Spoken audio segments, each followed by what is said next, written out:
Welcome, weary traveler, to a gentle journey through the peaceful world of Animal Crossing. Tonight, we'll explore the complete lore of this beloved universe, from the ancient mysteries that shaped its foundation to the quiet rhythms of village life that have captured hearts across generations. This is a story of friendship and community, of simple pleasures and timeless wisdom, of a world where kindness is the only currency that truly matters. So settle in, get comfortable, and let your mind drift as we walk together through these enchanted villages where every day brings new possibilities. There's no rush here, no need to remember every detail. Just let the story wash over you like a gentle breeze through cherry blossoms. In the mists of time, long before the first player ever set foot in a digital village, there existed a world that breathed with its own quiet magic. This was not a realm born from the complexity of code or the intricacies of programming, but something far more ancient and profound, a place that seemed to have grown naturally from the collective human longing for simplicity, for community, for a home where the pace of life moved in harmony with the turning of seasons, rather than the relentless tick of clocks. The origins of this world lie shrouded in the same gentle mystery that pervades every aspect of the Animal Crossing universe. There are no creation myths here, no violent births of worlds through cosmic catastrophe or divine intervention. Instead, the very first village seems to have emerged as naturally as a clearing in an ancient forest, appearing wherever the conditions were right for life to flourish in its most harmonious form. In this primordial settlement, the great migration of animal species had already taken place through means that defy conventional understanding. These were not ordinary creatures driven by survival instincts or territorial disputes, but beings that had achieved something approaching enlightenment. A state where competition gave way to cooperation, where the accumulation of wealth became secondary to the cultivation of relationships, where the very concept of an enemy became as foreign as winter in an endless spring. The earliest inhabitants of this world understood truths that had been forgotten in busier, more complicated realms. They knew that time was not a resource to be hoarded or spent, but a river to be navigated with grace and patience. They understood that genuine prosperity came not from what one could acquire, but from what one could share. That the richest soil was not that which produced the most valuable crops, but that which nurtured the deepest friendships. Among these primordial settlers, certain families began to distinguish themselves, not through conquest or dominance, but through service and dedication to the common good. The Nook lineage emerged as natural merchants, but their approach to commerce was unlike anything seen in other worlds. Where traditional traders sought to maximize profit through scarcity and competition, the ancient Nooks discovered that true wealth multiplied when it was freely shared, that the most successful transactions were those where all parties benefited far more than they had initially expected. Tom Nook's ancestors were not merely sellers of goods but weavers of community fabric, understanding that every bell exchanged was not just a unit of currency, but a thread that bound neighbors together in networks of mutual support and shared prosperity. They pioneered the revolutionary concept that debt was not a burden to be feared, but a relationship to be cherished, a long-term bond that connected individuals across time and ensured that today's assistance would bloom into tomorrow's friendship.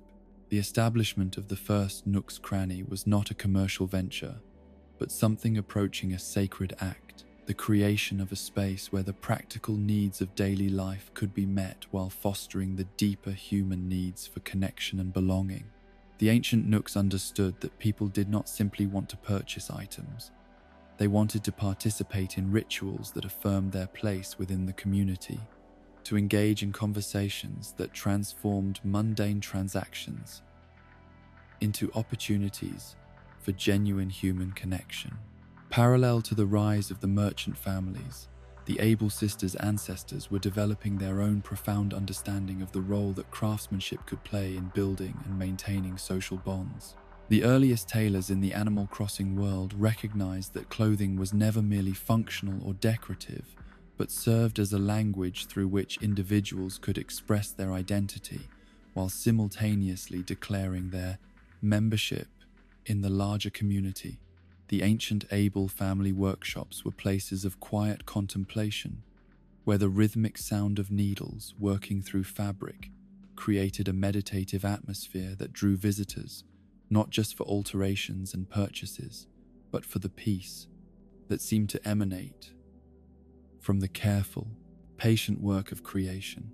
These early seamstresses and tailors understood that every stitch was an act of love, that every garment created was a small contribution to the happiness and self-expression of someone who would carry a piece of their craftsmanship into the wider world. The tradition of the three sisters working together, one handling customers with warmth and enthusiasm, one maintaining the technical perfection of the craft through dedicated practice, and one venturing into the wider world to gather inspiration and new techniques. This pattern was established in the earliest days as a perfect balance of complementary skills and temperaments that ensured both the preservation of traditional knowledge and the constant renewal that kept their art vibrant and relevant. Perhaps most mysteriously, the universal adoption of bells as currency throughout the Animal Crossing world suggests an ancient consensus that transcends normal economic theory. These small, golden tokens somehow achieved what philosophers and economists had long sought: a medium of exchange that never lost its essential connection to the values it was meant to represent. Unlike currencies in other worlds that could be manipulated or inflated, that could become divorced from the actual value they were supposed to embody, bells remained eternally stable, eternally fair, eternally adequate to meet whatever needs arose within the community. The secret of this monetary miracle lay not in any sophisticated economic system, but in the fundamental understanding shared by all inhabitants that wealth was not a finite resource to be hoarded, but an infinite potential that expanded whenever it was put to use for the benefit of others. Every bell spent in genuine kindness somehow multiplied rather than diminished the total prosperity of the world, creating an economy based on abundance rather than scarcity, on trust rather than competition. The seasonal cycles that govern life in every Animal Crossing village were established in these earliest days, not as arbitrary programming constraints, but as reflections of profound wisdom about the natural rhythms that sustain all life.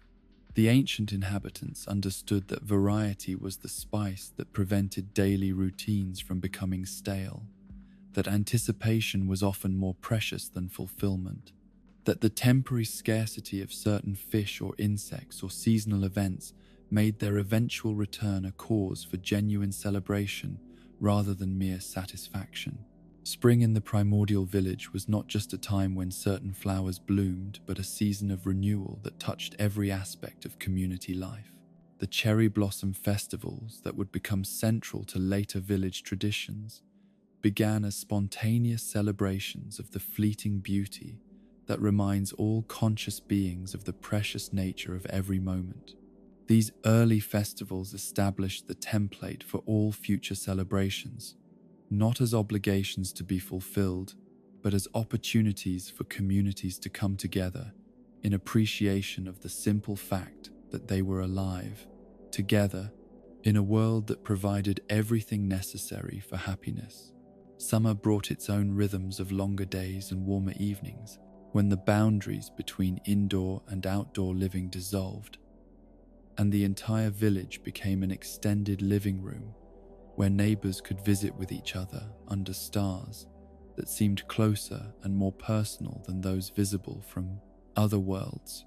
The ancient inhabitants developed traditions of evening gatherings that were neither formal parties nor structured entertainment, but organic expressions of the joy that comes from being part of a community where everyone is welcomed exactly as they are.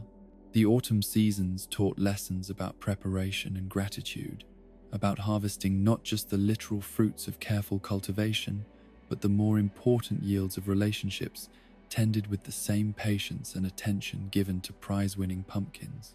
The way that autumn gradually prepared the world for winter's rest became a model for how communities could support each other through natural cycles of activity and contemplation, ensuring that no individual ever had to face difficult seasons alone. Winter in the primordial village was never a time of hardship, but rather a season of cozy gatherings and quiet reflection, when the slower pace of outdoor activities created space for deeper conversations and more intimate friendships. The early inhabitants learned to see winter not as something to be endured, but as a gift that encouraged the kind of inward turning that allowed communities to strengthen their bonds and prepare for the renewal that spring would inevitably bring. The ancient festivals that emerged from these seasonal rhythms were never imposed from above, but grew organically from the community's desire to mark the passage of time, with shared experiences that honored both individual achievement and collective celebration. The bug-off competitions began as friendly challenges that encouraged neighbors to spend time outdoors while providing gentle motivation for learning about the natural world. The fishing tourneys developed as ways to celebrate the mysterious abundance of local waters, while fostering the patient, contemplative attitudes that successful angling requires. Even in these earliest days, the traditions that would later become Toy Day and the New Year celebrations were taking shape as acknowledgements that the best gifts are often the intangible ones, the gift of attention, of presence, of taking time from busy lives to focus entirely on the happiness of others. The ancient inhabitants understood that the exchange of physical presence was merely the visible symbol of the more profound exchange of care and consideration that made community life sustainable and joyful. The primordial village established patterns that would endure across countless generations and infinite variations. The understanding that every individual had both the right to pursue their own happiness and the responsibility to contribute to the happiness of others. The recognition that true prosperity meant having enough to share, rather than enough to hoard. The wisdom that competition was most valuable when it inspired everyone to improve, rather than when it resulted in winners and losers. As we drift deeper into the story of this remarkable world, we carry with us the knowledge that everything that would follow, every innovation, every new tradition, every adaptation to changing circumstances would remain true to these fundamental principles that were established when the first animal residents decided that they could create a better way of living simply by treating each other with the principles, kind of patience and kindness they themselves hoped to receive. The ancient foundations were laid not in stone or steel, but in the more enduring materials of trust and mutual care, creating a world that could accommodate infinite diversity while never losing sight of the simple truth that happiness shared is happiness multiplied, that communities flourish when every member knows they are valued for who they are rather than what they can produce, and that the most revolutionary act is often simply taking time to appreciate the ordinary miracles that surround us every day. Act 3.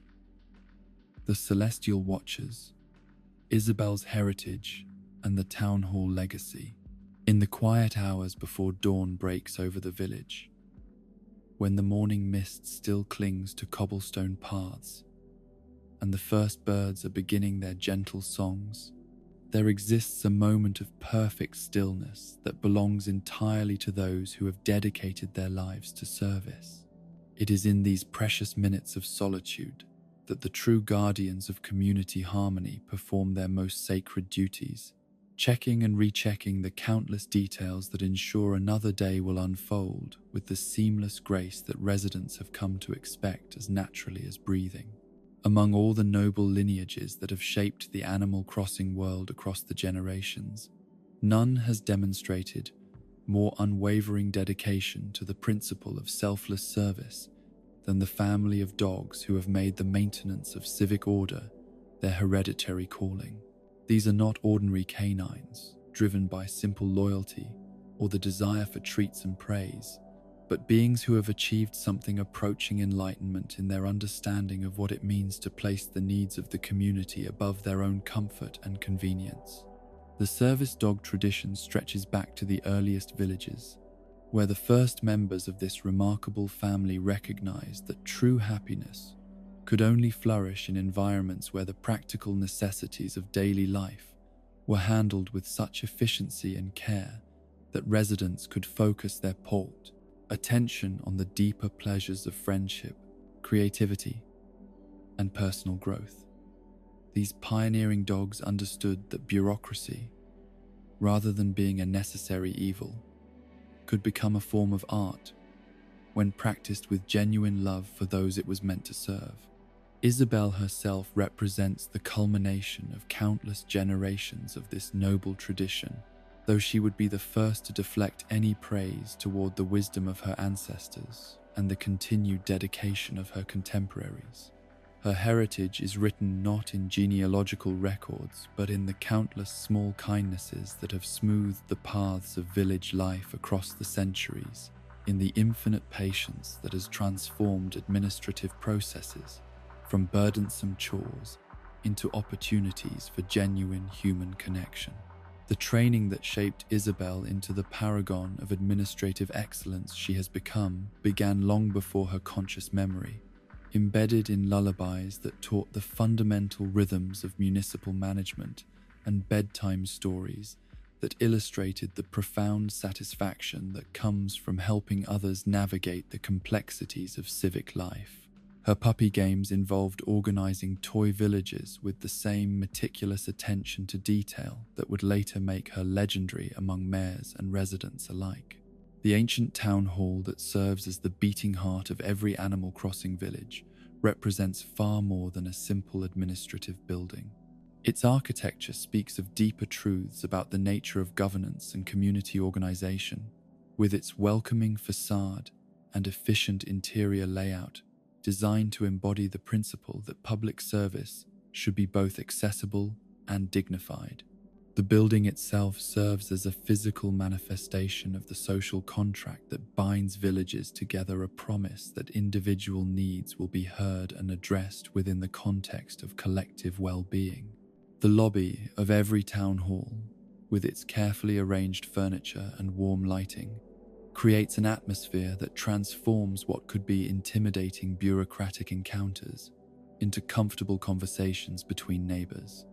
This is no accident, but the result of centuries of refinement by service dogs who understood that the physical environment in which civic business is conducted shapes the emotional tone of the entire interaction.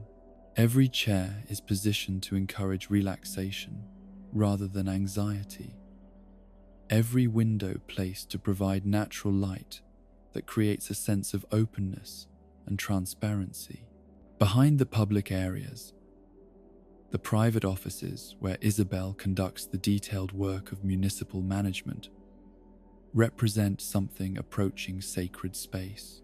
Here, surrounded by filing systems that would make librarians weep with envy and organizational charts that capture the intricate relationships between every aspect of village life, she performs the daily miracles that keep complex communities functioning with apparent effortlessness. The morning routine that begins each day in the town hall follows patterns established by generations of service dogs, though each practitioner brings their own refinements and improvements to the ancient protocols. Isabel's day typically begins long before the building officially opens, as she reviews overnight developments, prepares briefings for the mayor, and ensures that every system is functioning at optimal efficiency. This is not mere professional diligence, but a form of meditation, a quiet communion with the countless details that comprise the larger harmony of village life. The sacred duties of mayoral assistants extend far beyond the simple provision of information and the processing of requests. Isabel and her predecessors have always understood that their role is to serve as interpreters and translators, helping mayors understand not just what their communities need, but why those needs have arisen and how they can be addressed in ways that strengthen rather than strain the social fabric of village life. This interpretive function requires a deep understanding of village psychology, an intuitive grasp of the subtle currents of emotion and desire that flow beneath the surface of daily interactions.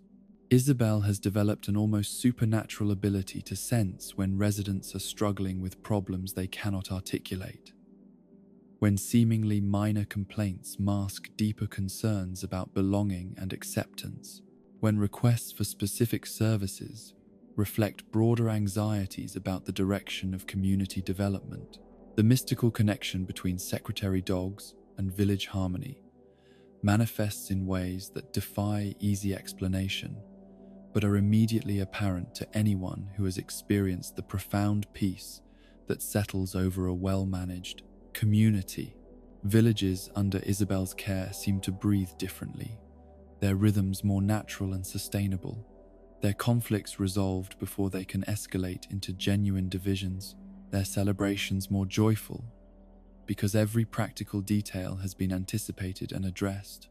This connection is not merely professional competence elevated to an extraordinary degree, but something that approaches the supernatural, a psychic attunement to the collective unconscious of the community that allows service dogs to sense problems before they manifest and opportunities before they become obvious. Isabel often finds herself making preparations for needs that have not yet been expressed, ordering supplies for events that have not yet been proposed, scheduling maintenance for systems that show no signs of stress but will require attention within the coming weeks. The Great Archive, that occupies the deeper levels of every town hall, represents one of the most remarkable achievements of the service dog tradition. These vast repositories contain not just the official records required for municipal governance, but detailed documentation of every significant event, every relationship, every triumph and tragedy that has shaped the community's development over time. The archive serves as both library and temple, preserving the memory of the village in forms that can be accessed by future generations. The organization of the Great Archive reflects philosophical principles that have been refined across centuries of record-keeping. Information is arranged not just chronologically or alphabetically, but according to thematic connections that reveal the deeper patterns underlying village life. Birth records are cross-referenced with seasonal celebrations. Marriage certificates are linked to housing developments. Business licenses are connected to friendship networks that often prove more significant than formal economic relationships. Isabel's mastery of the archive system allows her to provide mayors with insights that transform simple administrative decisions into opportunities for strengthening community bonds.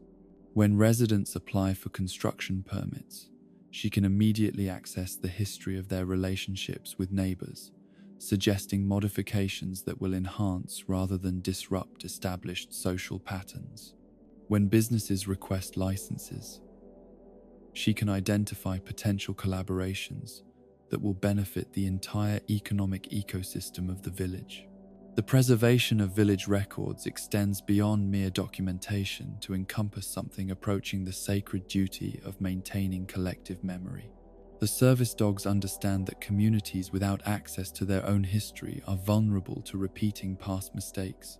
That progress requires not just forward movement, but conscious awareness of the lessons embedded in previous experiences. The monthly ritual of town maintenance represents one of the most visible manifestations of the service dog tradition, though its deeper significance often escapes the notice of casual observers. These systematic reviews of village infrastructure and social dynamics serve multiple purposes simultaneously. They ensure that practical problems are identified and addressed before they can disrupt daily life. They provide opportunities for residents to participate directly in the care of their shared environment. And they create regular occasions for community members to work together toward common goals. The spiritual significance of maintenance rituals lies in their embodiment of fundamental truths about the nature of sustainable community life. Villages, like gardens, require constant attention to remain beautiful and productive. The service dogs have institutionalized this understanding, creating systems that make necessary maintenance feel like celebration rather than chore, that transform individual responsibility into collective joy. Isabel's personal approach to maintenance coordination reflects her deep understanding of human psychology and her commitment to making every resident feel valued and included. She has developed techniques for involving even the most reluctant community members in maintenance activities, understanding that participation in shared labor creates bonds that cannot be forged through purely social interactions. The shy villager who might never attend parties becomes animated when given responsibility for flower bed maintenance. The antisocial resident who avoids gatherings finds purpose in organizing tool inventories. The town hall serves as more than just an administrative center during these maintenance periods, transforming into something resembling a festival headquarters where practical work is interwoven with social celebration. Isabel coordinates these transformations with the precision of a master choreographer, ensuring that necessary tasks are completed efficiently while creating opportunities for friendships to deepen and new relationships to form. The evolution of the service dog tradition has required constant adaptation to changing circumstances, while maintaining fidelity to core principles that have proven their worth across countless generations. Early service dogs worked in simpler times when village administration involved primarily the coordination of seasonal festivals and the resolution of occasional disputes over property boundaries. Modern practitioners like Isabel must navigate complexities that their ancestors could never have imagined. Advanced communication systems, sophisticated economic relationships, and the integration of traditional village life with broader networks that span multiple communities. Yet, the fundamental approaches that guide service dog methodology remain remarkably consistent across time and circumstance. The emphasis on prevention rather than reaction, the commitment to transparency in all dealings, the understanding that administrative efficiency serves humanitarian rather than bureaucratic purposes. These principles provide stable foundations that support innovation while preventing the drift toward impersonal systematization that has corrupted governance in other realms. Isabel's own innovations within the tradition include her pioneering work in anticipatory service delivery, where she uses her deep understanding of village patterns to provide assistance before residents realize they need it. Her development of integrated celebration planning has elevated village festivals from simple seasonal observances to complex community experiences that strengthen social bonds while honoring traditional customs. Her refinement of conflict resolution techniques has created processes that transform disagreements from potential sources of division into opportunities for deeper mutual understanding. The daily rhythms that govern town hall operations reflect the service dog, understanding that effective administration requires the same kind of patient attention to natural cycles that characterizes successful gardening or animal husbandry. There are optimal times for different types of work, seasons when certain initiatives are more likely to succeed, and periods when the wisest course is simply to maintain existing systems while allowing organic developments to unfold at their own pace. Morning hours in the town hall are devoted to planning and preparation, when Isabel reviews overnight developments and organizes priorities for the day ahead. This quiet time allows for the kind of reflective thinking that prevents reactive responses to emerging challenges. ensuring that every action taken serves the long-term well-being of the community rather than just addressing immediate symptoms of deeper issues. The midday period brings the highest volume of resident interactions, when Isabel's skills in interpersonal communication reach their fullest expression. These conversations are never mere information exchanges, but opportunities for deeper connection, chances to understand not just what residents want, but how those desires fit into their broader aspirations for personal growth and community participation. Afternoon activities focus on coordination and implementation, when the morning's plans are translated into concrete actions that will shape village life in the days and weeks ahead. Isabel's coordination with other service providers during these hours represents a masterclass in collaborative leadership, where individual expertise is honored while maintaining focus on collective goals. Evening hours provide time for reflection and documentation, when the day's experiences are recorded in forms that will serve future decision-making processes. This is not mere bureaucratic record-keeping, but a form of community meditation, where patterns are identified and lessons are extracted that will inform tomorrow's service delivery. The service dog tradition continues to evolve as new challenges and opportunities arise, but its fundamental commitment to placing community well-being above personal convenience remains unchanged. In Isabel, we see the embodiment of everything this noble lineage has aspired to achieve: efficiency without coldness, authority without arrogance, dedication without martyrdom, and innovation without abandonment of proven wisdom. As the morning mist lifts and another day begins in the village, Isabel takes her place at the reception desk, where she will spend the coming hours transforming bureaucratic encounters into moments of genuine human connection, ensuring that every resident who enters the town hall leaves feeling more valued and more connected to the community they call home. In the gentle pre-dawn hours, when dew still glistens on the leaves and the world holds its breath in anticipation of another day's possibilities, the sound of industrious activity can already be heard from the modest wooden building that serves as the commercial heart of every Animal Crossing village. This is not the harsh clatter of machinery or the urgent bustle of profit-driven enterprise, but the soft, rhythmic sounds of careful preparation, the gentle thud of boxes being arranged, the whisper of paper being smoothed, the quiet satisfaction of shelves being stocked with exactly the right items to meet the day's anticipated needs. Tom Nook's journey from humble beginnings to his current status as the most trusted merchant in the Animal Crossing world represents more than a simple story of business success. It is a testament to the transformative power of service, a demonstration that true prosperity flows not from the accumulation of personal wealth, but from the creation of systems that enhance the well-being of entire communities. His story begins not with ambition or avarice, but with a simple recognition that every resident deserves access to the tools and materials necessary to build the life they envision for themselves.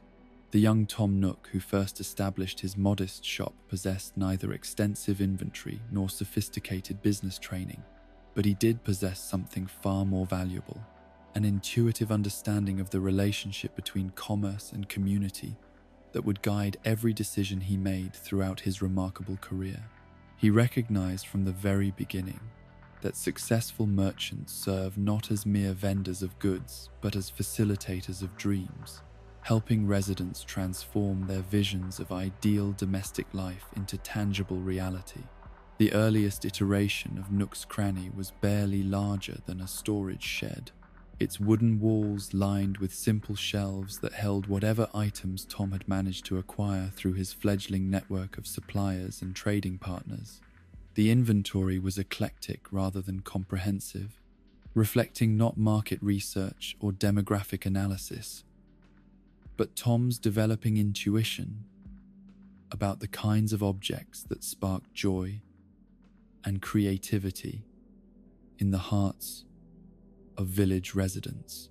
Those first customers who ventured into the cramped but welcoming space found themselves greeted not with sales pitches or aggressive marketing, but with genuine curiosity about their needs and aspirations. Tom developed his legendary customer service philosophy during these early encounters, learning to listen not just to what residents said they wanted, but to the deeper desires that often remained unspoken. He understood that someone purchasing a simple wooden chair might actually be seeking the foundation for a reading nook where they could escape into books, that a customer buying flower seeds was often nurturing dreams of creating beauty that would outlast their own mortal span.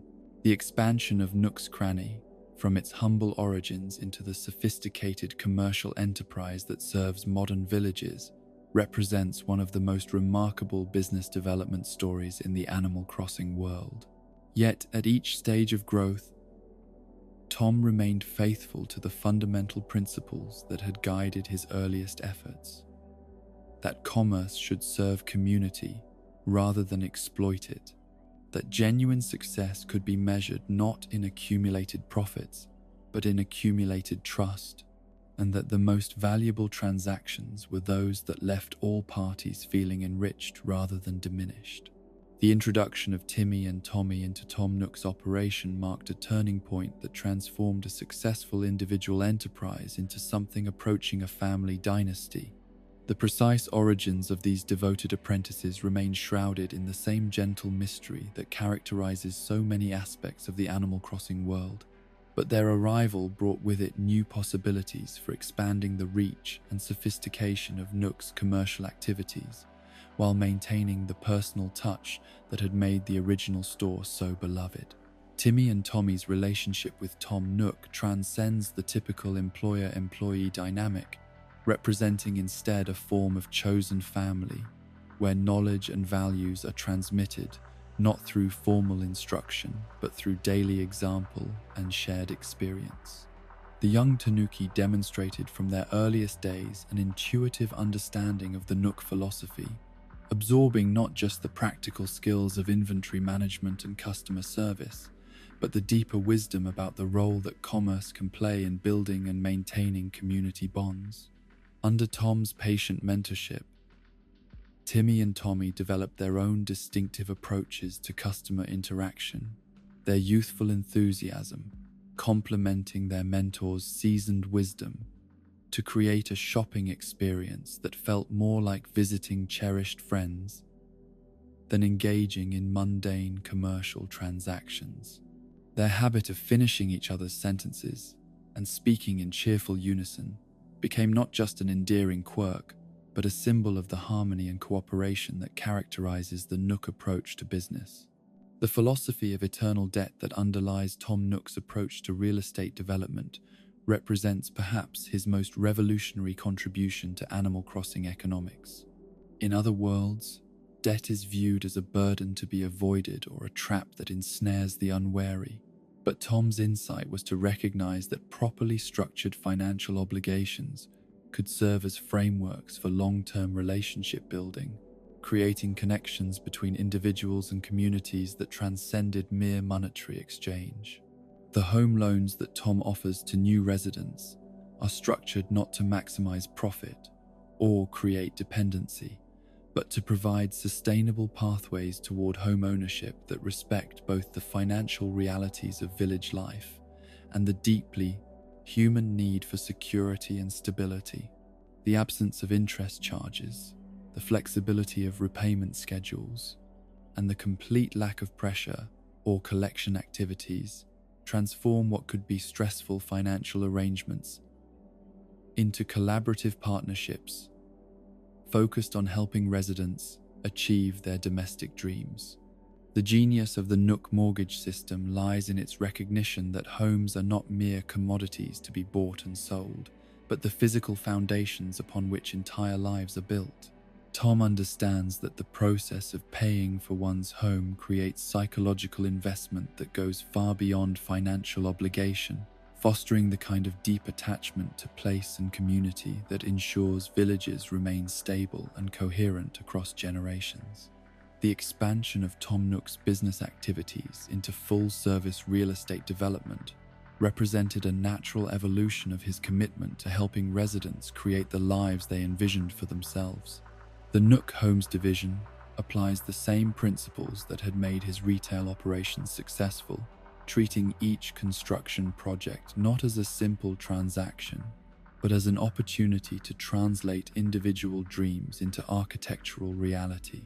The customization options that Nook Homes provides go far beyond simple aesthetic choices, encompassing sophisticated understanding of how physical spaces shape emotional experiences and social relationships. Tom and his team have developed expertise in creating homes that not only meet practical needs, but actively enhance their inhabitants' capacity for happiness, creativity, and meaningful connection with their communities. The introduction of exterior customization options marked a particularly significant development in Nook's real estate philosophy, recognizing that homes serve not just as private retreats but as contributions to the visual and cultural landscape of the entire village. The ability to modify roofing, siding, and architectural details allows residents to express their individual creativity while maintaining harmony with their neighbors' choices, creating streetscapes that celebrate diversity within unity. The advent of the Nook Miles program represents Tom's most sophisticated attempt to gamify the everyday activities that make village life rewarding and sustainable. This revolutionary system transforms routine tasks and social interactions into opportunities for recognition and reward, creating positive feedback loops that encourage residents to engage more fully with their communities and environments. The psychological insights underlying the Nook Miles system demonstrate Tom's deepening understanding of human motivation and behavior. By providing tangible rewards for activities that inherently benefit both individuals and communities, talking to neighbors, participating in seasonal events, engaging with the natural environment, the program encourages habits that might otherwise require conscious effort to maintain. The variety of rewards available through the Nook Miles program reflects Tom's commitment to serving diverse interests and preferences within the village population. From practical items that enhance daily life to decorative objects that support creative expression, from rare materials that enable advanced crafting projects to exclusive access to special events and experiences, the program offers something meaningful for every type of resident. The redemption terminals that dispense Nook Miles rewards have become gathering points where residents pause in their daily routines to reflect on their accomplishments and plan future activities. These interactions, brief though they may be, serve important social functions by creating regular opportunities for neighbors to encounter each other and share experiences, strengthening the informal networks that make community life resilient and rewarding. Tom Nook's approach to supplier relationships demonstrates his understanding that sustainable business practices must extend beyond immediate customer interactions to encompass the entire network of relationships that make commerce possible. His dealings with producers, manufacturers, and distributors are characterized by the same principles of fairness and mutual benefit that guide his interactions with village residents.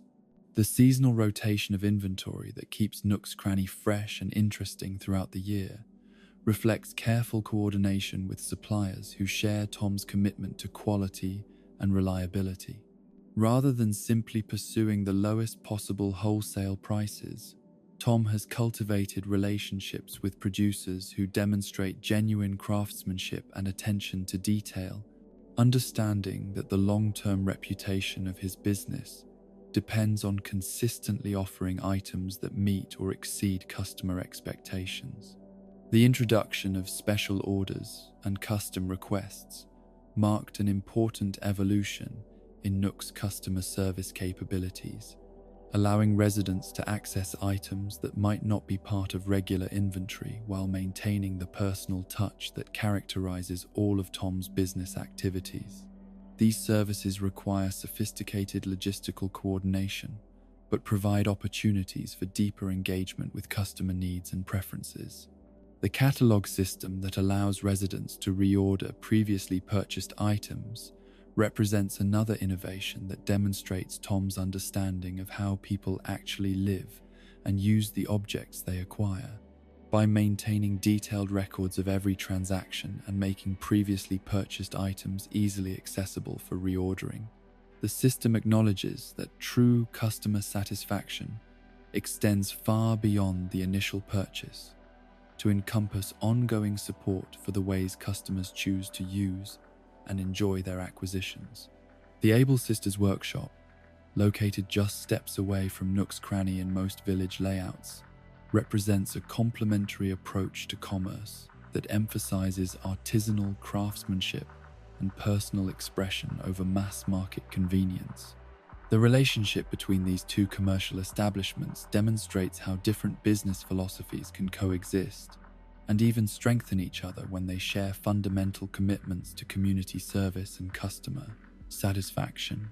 Mabel's journey from a young seamstress struggling to support her sisters to her current status as the public face of the Able Sisters operation represents a triumph of determination and creativity over circumstances that might have defeated someone with less resilience and vision.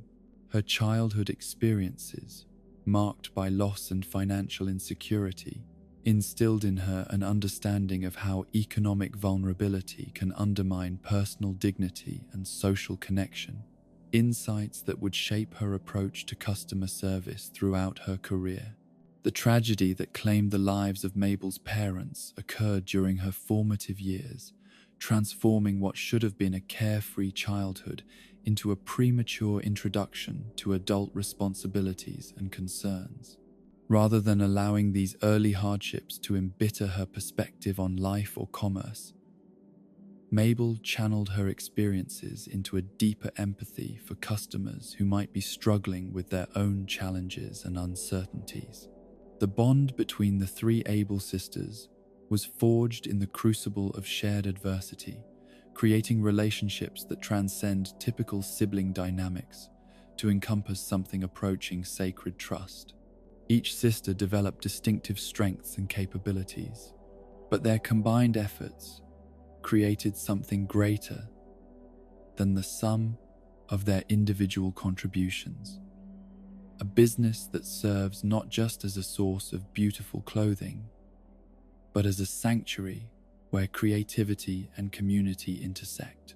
Sable's withdrawal from direct customer interaction following the family tragedy represents not social dysfunction, but a conscious choice to channel her talents and energies into the technical aspects of garment creation, where her perfectionist tendencies could serve the highest possible standards of craftsmanship. Her position at the sewing machine, working with quiet concentration while Mabel handles customer interactions, demonstrates how successful partnerships can accommodate different personality types and working styles.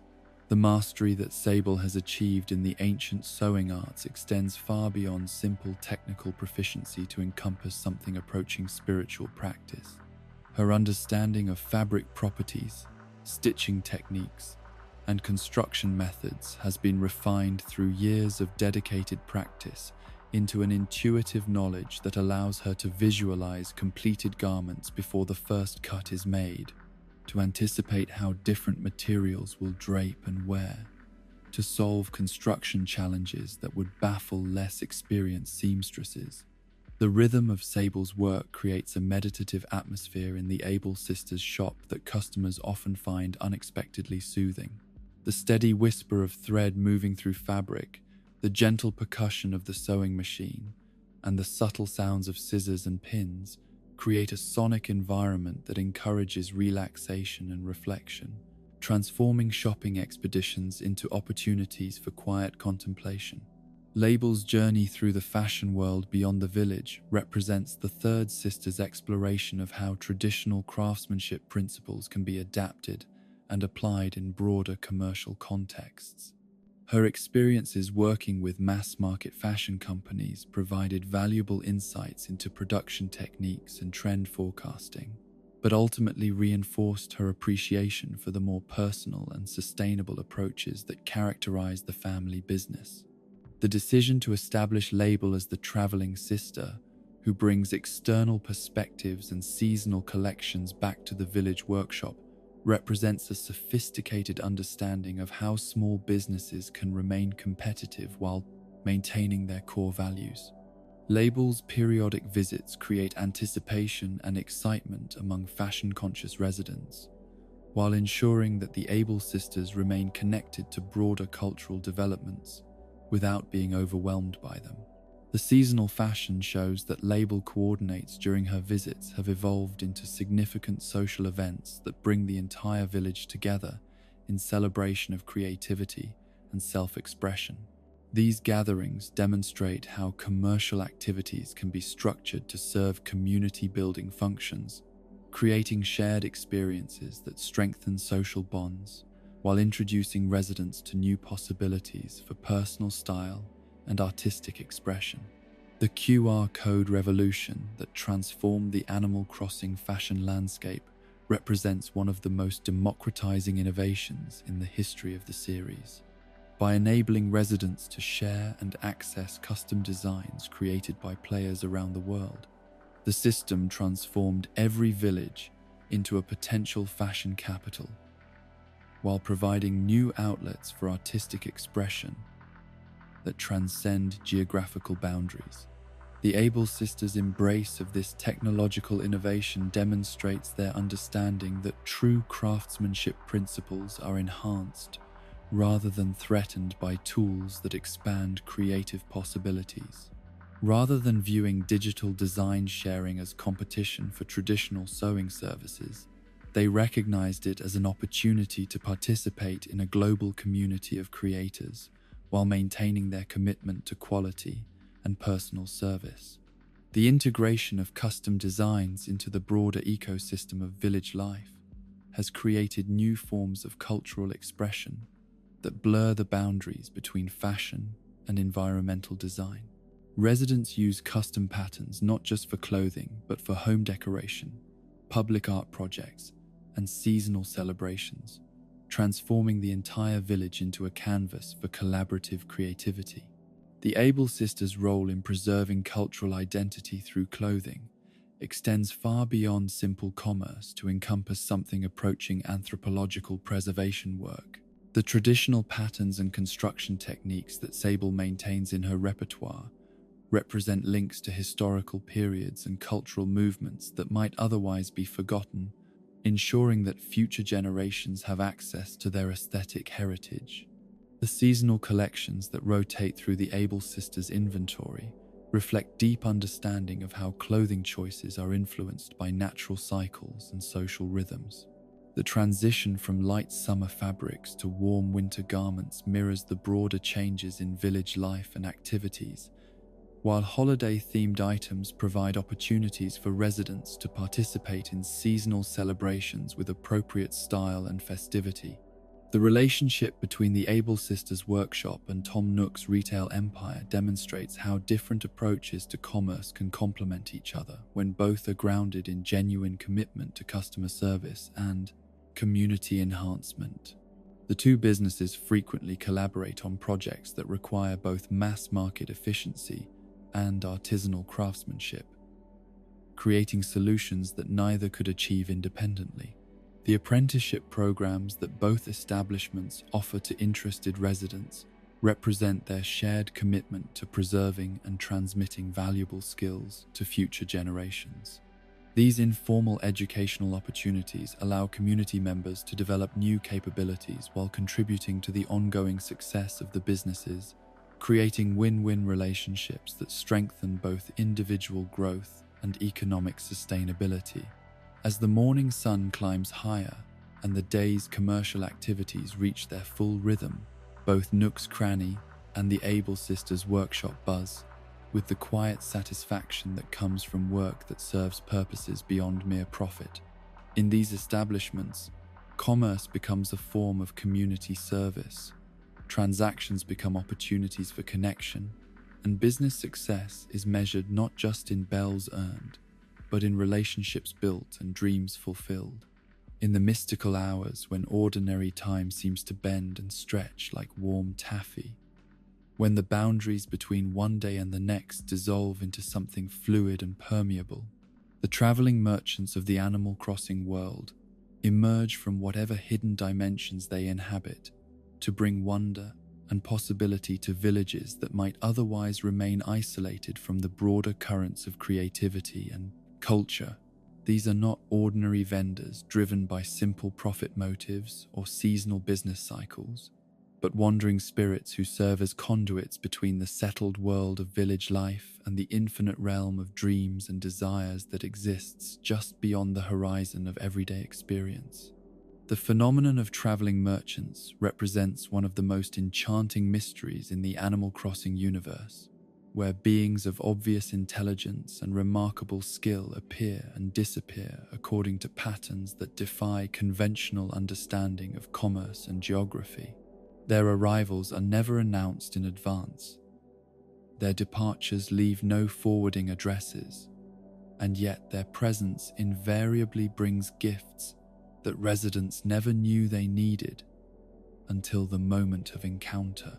Sahara embodies perhaps the purest expression of the traveling merchant archetype, her nomadic lifestyle, representing not rootlessness or instability, but a conscious choice to remain perpetually open to the currents of inspiration that flow between communities and across cultures. The rugs she weaves carry within their intricate patterns the accumulated wisdom of countless villages, each thread representing a story heard, a friendship formed, a moment of beauty witnessed in her endless journeys across the known and unknown worlds.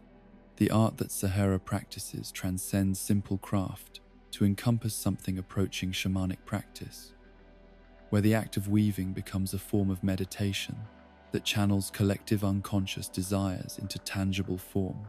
Her looms, carried somehow within her modest traveling pack, despite their obvious size and complexity, serve as instruments for translating the ineffable longings of communities into objects that can be touched, walked upon, and integrated into the daily rhythms of domestic life. The mysterious process by which Sahara creates her wares remains largely hidden from direct observation, though residents who have been privileged to witness glimpses of her work describe experiences that seem to exist at the intersection of artisanship and magic. She appears to enter trance-like states during the weaving process, her consciousness somehow expanded to encompass the emotional and aesthetic needs of entire communities, her hands guided by intuitive knowledge that operates beyond the limitations of ordinary skill or training. The patterns that emerge from Sahara's looms often incorporate motifs and color combinations that seem to anticipate decorative trends before they fully manifest in the broader culture. Residents who purchase her rugs frequently discover that what initially appeared to be simple floor coverings gradually reveal deeper layers of meaning and beauty, their designs shifting and evolving in subtle ways that reflect the changing seasons and the personal growth of their owners. The pricing system that Sahara employs for her wares reflects her understanding that true value cannot always be measured in conventional currency. While she accepts bells for her services, she also offers mysterious exchange programs where residents can trade common items for rare treasures, suggesting an economic philosophy based on circulation and transformation, rather than simple accumulation. These transactions often result in residents receiving items far more valuable than what they offered, as if Sahara's primary motivation is the joy of giving rather than the profit of receiving. The small rugs that Sahara offers represent her most accessible works, designed to bring touches of beauty and warmth to modest spaces, while serving as introductions to the deeper mysteries of her craft. These pieces, though smaller in scale than her grand masterworks, contain the same attention to detail and spiritual intention that characterizes all of her creations. They serve as meditation objects that transform simple acts like getting out of bed or preparing meals into opportunities for aesthetic contemplation and gratitude practice. The medium rugs that form the core of Sahara's inventory demonstrate her mastery of the middle path between intimacy and grandeur, creating pieces that can anchor entire rooms while maintaining the personal scale that makes them feel like friends rather than mere decorations. These works often become the focal points around which residents reorganize their living spaces, their patterns and colors inspiring new approaches to interior design that emphasize harmony and flow over mere fashion or convention. The rare large rugs that occasionally emerge from Sahara's mysterious supply represent her most ambitious attempts to create environments rather than simply objects, pieces so substantial and powerful in their visual impact that they transform spaces into entirely new realms of possibility. These works are not merely floor coverings, but landscape paintings that residents can literally walk through, experiencing their beauty from multiple perspectives as they move through their daily routines. The wallpapers and flooring materials that supplement Sahara's rug collections extend her artistic vision to encompass entire architectural environments, creating opportunities for residents to experience their homes as total art installations where every surface contributes to a unified aesthetic experience. These background elements are designed to complement, rather than compete with her textile works, creating harmonious environments where individual pieces can be appreciated while contributing to larger symphonies of color and pattern. Red's presence in the Animal Crossing world introduces a note of moral complexity that distinguishes him from his fellow traveling merchants, his questionable ethics serving as reminders that even in paradisiacal villages, residents must remain alert to the possibility of deception and exploitation. Yet his role extends beyond simple cautionary tale to encompass something more nuanced and psychologically sophisticated. A recognition that the process of learning to distinguish authentic from counterfeit experiences is an essential component of developing wisdom and discernment. The art market that Red represents operates according to principles that reflect broader truths about the relationship between beauty, authenticity, and value in human culture. His inventory always contains genuine masterpieces alongside skillful forgeries, creating situations where residents must rely on their developing aesthetic sense and accumulated knowledge to make purchasing decisions that will either enhance or diminish their collections. The forgeries that Red offers are not crude imitations, but sophisticated reproductions that require careful examination to distinguish from authentic originals, suggesting that the line between genuine and counterfeit art is often more subtle and subjective than casual observers might assume. These pieces serve educational functions by forcing residents to develop closer relationships with artworks, examining details, and developing personal aesthetic criteria that extend far beyond simple preference or fashion. The genuine artworks that occasionally appear in Red's collection represent some of the most culturally significant objects available in the Animal Crossing world, pieces that connect villages to broader traditions of human creative achievement, while providing opportunities for residents to experience masterworks that might otherwise remain accessible only to museum visitors in distant cities. The acquisition of these works becomes a form of cultural stewardship that transforms private collectors into custodians of civilization's artistic heritage. The negotiation process that characterizes interactions with Red provides residents with opportunities to develop interpersonal skills that extend far beyond simple commercial transactions. His theatrical personality and tendency toward hyperbolic claims about his merchandise create situations where residents must learn to separate substantive information from sales rhetoric, developing critical thinking abilities that serve them well in contexts far removed from art collecting. The cousin relationship that Red claims with every resident he encounters represents his attempt to create artificial intimacy that might influence purchasing decisions. Yet this transparent manipulation often backfires by alerting careful shoppers to the need for increased skepticism about his claims. The fact that his strategies are so obvious suggests that his true function may be educational rather than predatory, teaching important lessons about trust and verification in commercial relationships.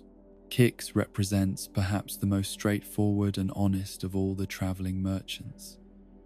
His dedication to footwear craftsmanship, reflecting values that align closely with the broader Animal Crossing emphasis on quality, durability, and personal expression through material objects.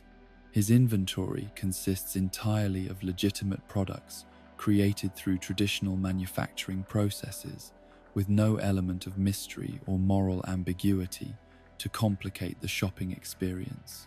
The philosophy that guides Kix's approach to his craft emphasizes the importance of proper foundation in both literal and metaphorical senses, understanding that the shoes people wear influence not only their physical comfort, but their psychological confidence and their ability to move through the world with grace and purpose.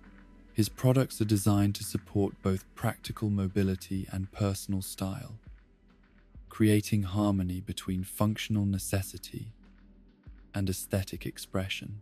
The seasonal rotation of Kix's inventory reflects his understanding of how footwear needs change with weather patterns and social activities, ensuring that residents have access to appropriate options for every occasion and environment. His spring collections emphasize lightness and breathability, while winter offerings prioritize warmth and traction, demonstrating attention to practical considerations that enhance daily life quality. The customization options that Kix provides allow residents to transform basic footwear into personal statements that reflect individual creativity and style preferences. These services represent his recognition that true satisfaction with purchased items often requires opportunities for personalization that make mass-produced objects feel uniquely suited to their owner's specific needs and aesthetic sensibilities. The fitting consultations that Kix offers to interested customers demonstrate his commitment to ensuring that his products provide optimal comfort and support for diverse foot types and walking styles. These personal services transform shoe shopping from simple product selection into collaborative partnerships where merchant expertise combines with customer self-knowledge to create solutions that serve both practical, psychological needs. The seasonal visitors who appear throughout the Animal Crossing calendar serve as harbingers of change and renewal, their arrivals marking transitions between different phases of natural and social cycles. These mysterious figures bring with them opportunities for experiences that exist outside the normal routines of village life, creating memorable moments that residents treasure long after the visitors have departed for whatever realms they inhabit between appearances. The unpredictability of these visits adds elements of surprise and anticipation to village life that prevent daily routines from becoming stale or mechanical. Residents develop habits of checking public spaces and monitoring weather patterns for signs that special visitors might be approaching, creating shared experiences of hope and discovery that strengthen community bonds, while maintaining individual excitement about personal encounters with the extraordinary. The gifts and services that seasonal visitors provide often cannot be obtained through any other means, making their appearances not just pleasant diversions but essential opportunities for accessing unique experiences and rare items. This exclusivity creates natural incentives for residents to participate actively in village life rather than simply pursuing solitary activities. Understanding that some of life's most precious moments arise from remaining open to unexpected encounters with wonder. Gulliver's endless voyages represent perhaps the most poignant expression of the wandering spirit archetype. His repeated shipwrecks, suggesting not incompetence or bad luck, but a cosmic role as a distributor of treasures, who must continually sacrifice his own stability and comfort to bring gifts from distant lands to isolated communities. His confused awakenings on village beaches create opportunities for residents to practice kindness towards strangers, while receiving tangible rewards for their compassion and assistance. The communicator parts that residents help Gulliver recover from the sand serve as metaphors for the fragmented nature of communication between distant cultures and communities. The process of searching for these components becomes a form of meditation on the difficulty of maintaining connections across vast distances, while the successful reassembly of the device represents the triumph of patience and persistence over apparently impossible challenges. The international treasures that Gulliver sends as thank you gifts provide residents with tangible connections to cultures and traditions that exist far beyond the boundaries of their own village experiences. These items serve as windows into different approaches to art, architecture, and daily living, broadening perspectives while creating opportunities for cross-cultural appreciation and understanding. The shooting stars that occasionally grace the nighttime skies above Animal Crossing villages represent celestial events that transcend the ordinary boundaries between Earth and heaven, creating moments of shared wonder that unite entire communities in simultaneous appreciation of cosmic beauty. These astronomical phenomena serve as reminders that village life exists within larger contexts of natural mystery and universal significance. Celeste's role as interpreter and guide during meteor shower events demonstrates her unique position as a bridge between earthly concerns and celestial wisdom. Her knowledge of astronomy extends far beyond simple scientific facts to encompass spiritual and philosophical insights about humanity's relationship to the broader universe, making her visits opportunities for contemplation of profound questions about existence and meaning.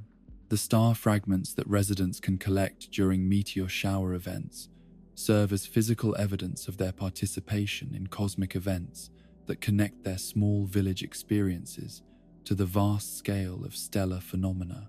These fragments become raw materials for crafting projects that carry within them the magic of their celestial origins, transforming everyday objects into items imbued with starlight and wonder. The DIY recipes that Celeste shares during her visits often incorporate celestial themes and magical properties that cannot be found in any other crafting instructions, creating unique opportunities for residents to create items that serve as permanent reminders of their encounters with astronomical wonder. These crafted objects become focal points for continued contemplation of the mysteries that lie beyond the visible horizon of daily experience. The wishing ritual that residents perform during shooting star events creates moments of vulnerability and hope that strengthen both individual clarity about personal desires and community bonds through shared participation in acts of cosmic supplication. The fact that wishes made on shooting stars often manifest in tangible forms suggests that the universe itself participates in the welfare of village communities. As the traveling merchants complete their mysterious business and fade back into whatever dimensions they inhabit between visits, they leave behind more than simple commercial transactions or exchanged goods. Their presence serves as a reminder that even the most settled and comfortable communities remain part of larger networks of connection and possibility. that isolation is always an illusion, and that wonder and beauty continue to flow through the world for those who remain open to unexpected encounters with the extraordinary. The memories of these encounters become part of the village's collective story, shared experiences that residents recount to each other long after the visitors have departed, creating lasting bonds that transcend the temporary nature of the original meetings. In this way, the traveling merchants serve not just as providers of goods and services, but as catalysts for the kinds of shared experiences that transform collections of individuals into genuine communities, united by wonder, generosity, and hope. In the hushed reverence of early morning hours, when shadows still pool in the corners of exhibition halls and the first tentative rays of sunlight begin to illuminate display cases filled with wonders both ancient and contemporary, there exists a sanctity that transforms mere buildings into temples dedicated to the preservation and celebration of knowledge itself. The museum stands as perhaps the most noble institution in any Animal Crossing village, a place where the accumulated wisdom of ages past mingles with the curious enthusiasm of present-day explorers, creating an atmosphere that elevates both education and wonder to the level of sacred experience. The Owl family's ancestral commitment to the curation and preservation of knowledge stretches back through generations that predate recorded history, their dedication to scholarly pursuit representing not merely professional obligation but something approaching divine calling. These remarkable beings have understood, since time immemorial, that the collection and organization of artifacts, specimens, and artworks serves purposes that transcend simple academic interest, creating bridges between past and present that allow communities to understand their place within the vast continuum of natural and cultural development. The lineage that produced Blathers embodies intellectual virtues that have been refined across countless generations of scholarly dedication, each owl inheriting not only vast reserves of accumulated knowledge, but also the deeper wisdom necessary to transform raw information into genuine understanding. The family's approach to curatorship emphasizes not the hoarding of rare objects for their own sake, but the careful selection and presentation of materials that can inspire visitors to develop deeper relationships with the natural world and their own cultural heritage. Blathers himself represents the culmination of this noble tradition, though his path to museum leadership was marked by the same kind of gentle contradictions that characterize so many aspects of life in the Animal Crossing world. His education proceeded according to the rigorous standards that have always guided Owl family scholarship, encompassing not only the technical knowledge necessary for proper specimen identification and preservation, but also the philosophical frameworks required to understand the deeper significance of curatorial work. The young Blathers who first assumed responsibility for his village's museum brought with him an encyclopedic knowledge of natural history that impressed even the most learned residents. His ability to discourse knowledgeably on topics ranging from paleontology to contemporary art, making him an invaluable resource for anyone seeking to understand the broader contexts that give meaning to individual discoveries. Yet this vast erudition came paired with an unlikely phobia that added an endearing touch of vulnerability to his otherwise imposing scholarly presence. The fear of insects that has become Blather's most recognizable characteristic represents not a personal failing or professional inadequacy, but a reminder that even the most learned individuals remain subject to the kinds of irrational anxieties that make all creatures fundamentally relatable. His visible discomfort when presented with bug specimens creates moments of gentle humor that humanize the museum experience, while never diminishing respect for either the curator's expertise or the scientific value of the collections he maintains. The elaborate rituals that Blathers performs when accepting insect donations have evolved into beloved traditions that residents anticipate with affection rather than mockery, understanding that his dramatic reactions reflect not ignorance or disdain, but the complex emotional responses that even scholarly dedication cannot always overcome. These moments of vulnerability create connections between curator and visitors that transform what might otherwise be formal educational encounters into more personal and memorable experiences. Celeste's role within the museum represents the perfect complement to her brother's terrestrial expertise, her focus on astronomical phenomena, providing balance that ensures the institution addresses both earthbound and celestial manifestations of natural wonder. Her education followed paths that paralleled Blathers' scholarly development, while emphasizing the unique challenges and rewards associated with studying phenomena that exist primarily beyond direct physical examination. The night shifts that have become Celeste's specialty reflect both practical necessity and philosophical preference. Her nocturnal schedule, allowing her to pursue astronomical observations while providing museum services during hours when many residents find themselves drawn to quiet contemplation and reflection. Her presence during evening hours transforms the museum from a daytime educational facility into a twilight sanctuary where visitors can explore exhibits while pondering the deeper mysteries that emerge most clearly under starlit skies.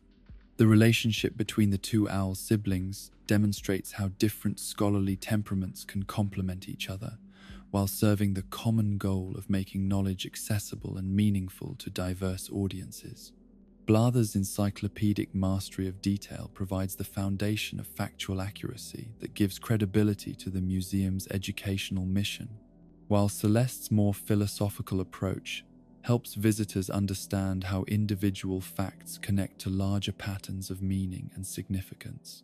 The museum building itself serves as more than a simple container for collections. Its architecture designed to create experiences that enhance rather than distract from the wonder of the objects it houses. The careful attention to lighting, spacing, and circulation patterns reflects deep understanding of how physical environments influence psychological states, creating conditions that encourage visitors to slow down and engage more thoughtfully with materials that might otherwise be examined hastily and superficially. The entrance hall establishes the tone for the entire museum experience. Its soaring ceiling and carefully proportioned spaces, creating a sense of grandeur that prepares visitors for encounters with objects and specimens that represent millions of years of evolutionary development and thousands of years of cultural achievement. The reception area where Blathers greets visitors serves multiple functions simultaneously, providing practical information while creating opportunities for personal interaction that transforms impersonal, institutional visits into conversations with a knowledgeable friend. The Fossil Hall represents one of the museum's most dramatic spaces, where ancient creatures that once walked the earth are given new life through careful reconstruction and thoughtful presentation. The skeleton displays create cathedral-like atmospheres that inspire awe and contemplation, while providing concrete evidence of the vast spans of time that preceded current existence. These exhibits serve as humbling reminders of the transient nature of individual life, while celebrating the continuity of natural processes that connect present-day visitors to the deepest roots of biological history. The process by which fossil specimens are identified, prepared, and displayed reflects museum practices that have been refined across generations of curatorial expertise.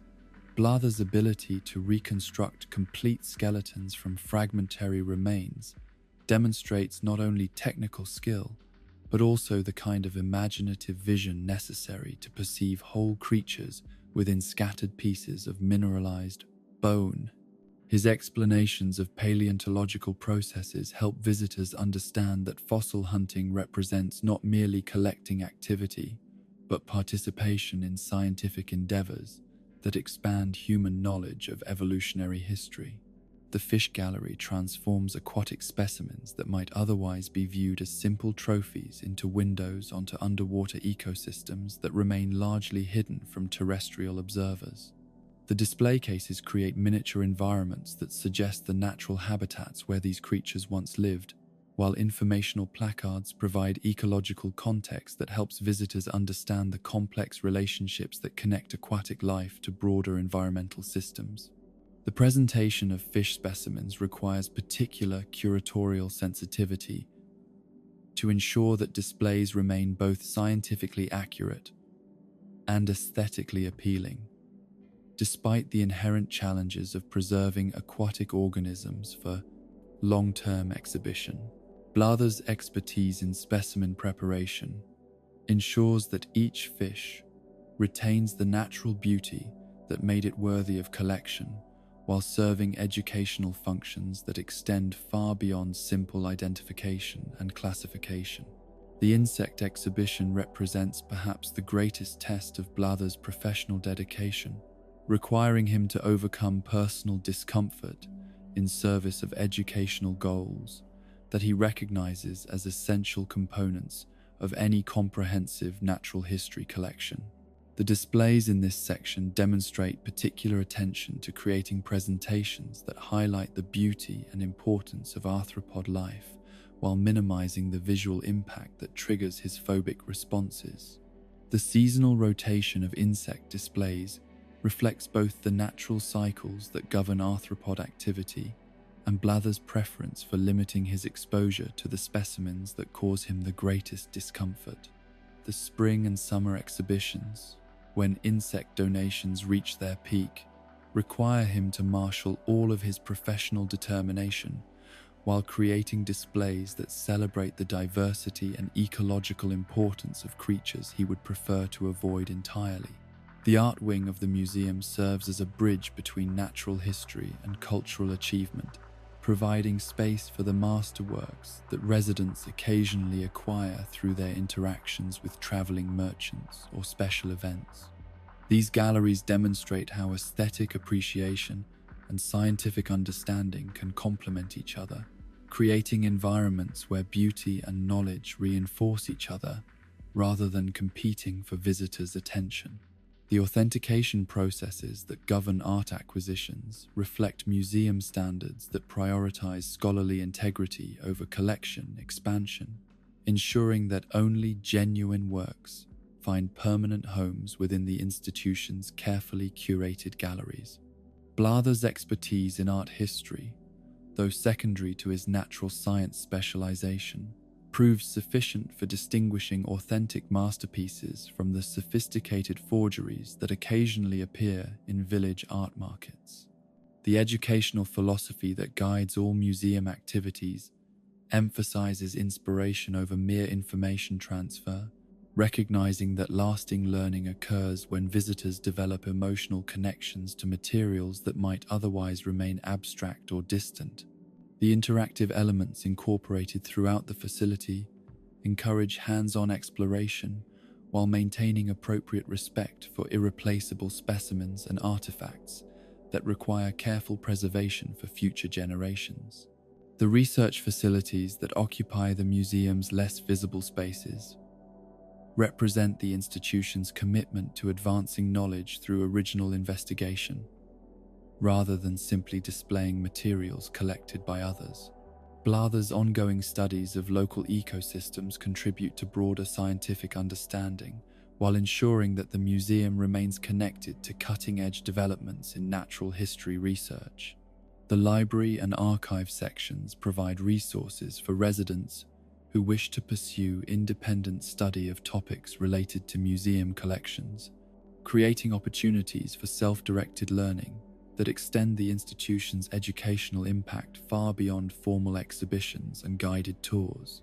The careful organization of these materials reflects curatorial principles that make complex information accessible to users with varying levels of background knowledge and research experience. The conservation workshop, where damaged specimens are repaired and preserved, demonstrates the museum's commitment to maintaining collections in optimal condition for future study and display. The specialized techniques employed in this facility represent knowledge that has been accumulated across generations of museum professionals, ensuring that irreplaceable materials receive the expert care necessary for their long-term survival. The community outreach programs that extend museum activities into broader village life reflect understanding that educational institutions serve their highest purposes when they become integral parts of community culture, rather than isolated repositories of specialized knowledge. The lectures, workshops, and special events that supplement regular museum operations create opportunities for residents to engage with scholarly materials in social contexts that make learning feel like celebration rather than obligation. The collaboration between the museum and other village institutions demonstrates how educational resources can be integrated with commercial and social activities to create comprehensive support systems for community development. The relationships with Tom Nook's business enterprises and the Able Sisters workshop create opportunities for residents to apply knowledge gained through museum visits to practical projects that enhance their daily lives while reinforcing educational messages through hands-on experience. The volunteer programs that allow interested residents to assist with museum operations provide opportunities for civic engagement that benefit both the institution and the individuals who choose to contribute their time and energy to educational causes. These partnerships create networks of community support that ensure the museum remains responsive to local needs and interests while maintaining the scholarly standards that give it credibility and authority. The special exhibitions that periodically supplement permanent collections demonstrate the museum's commitment to remaining current with developments in relevant fields while providing residents with reasons to revisit the facility regularly rather than treating it as a destination for single visits.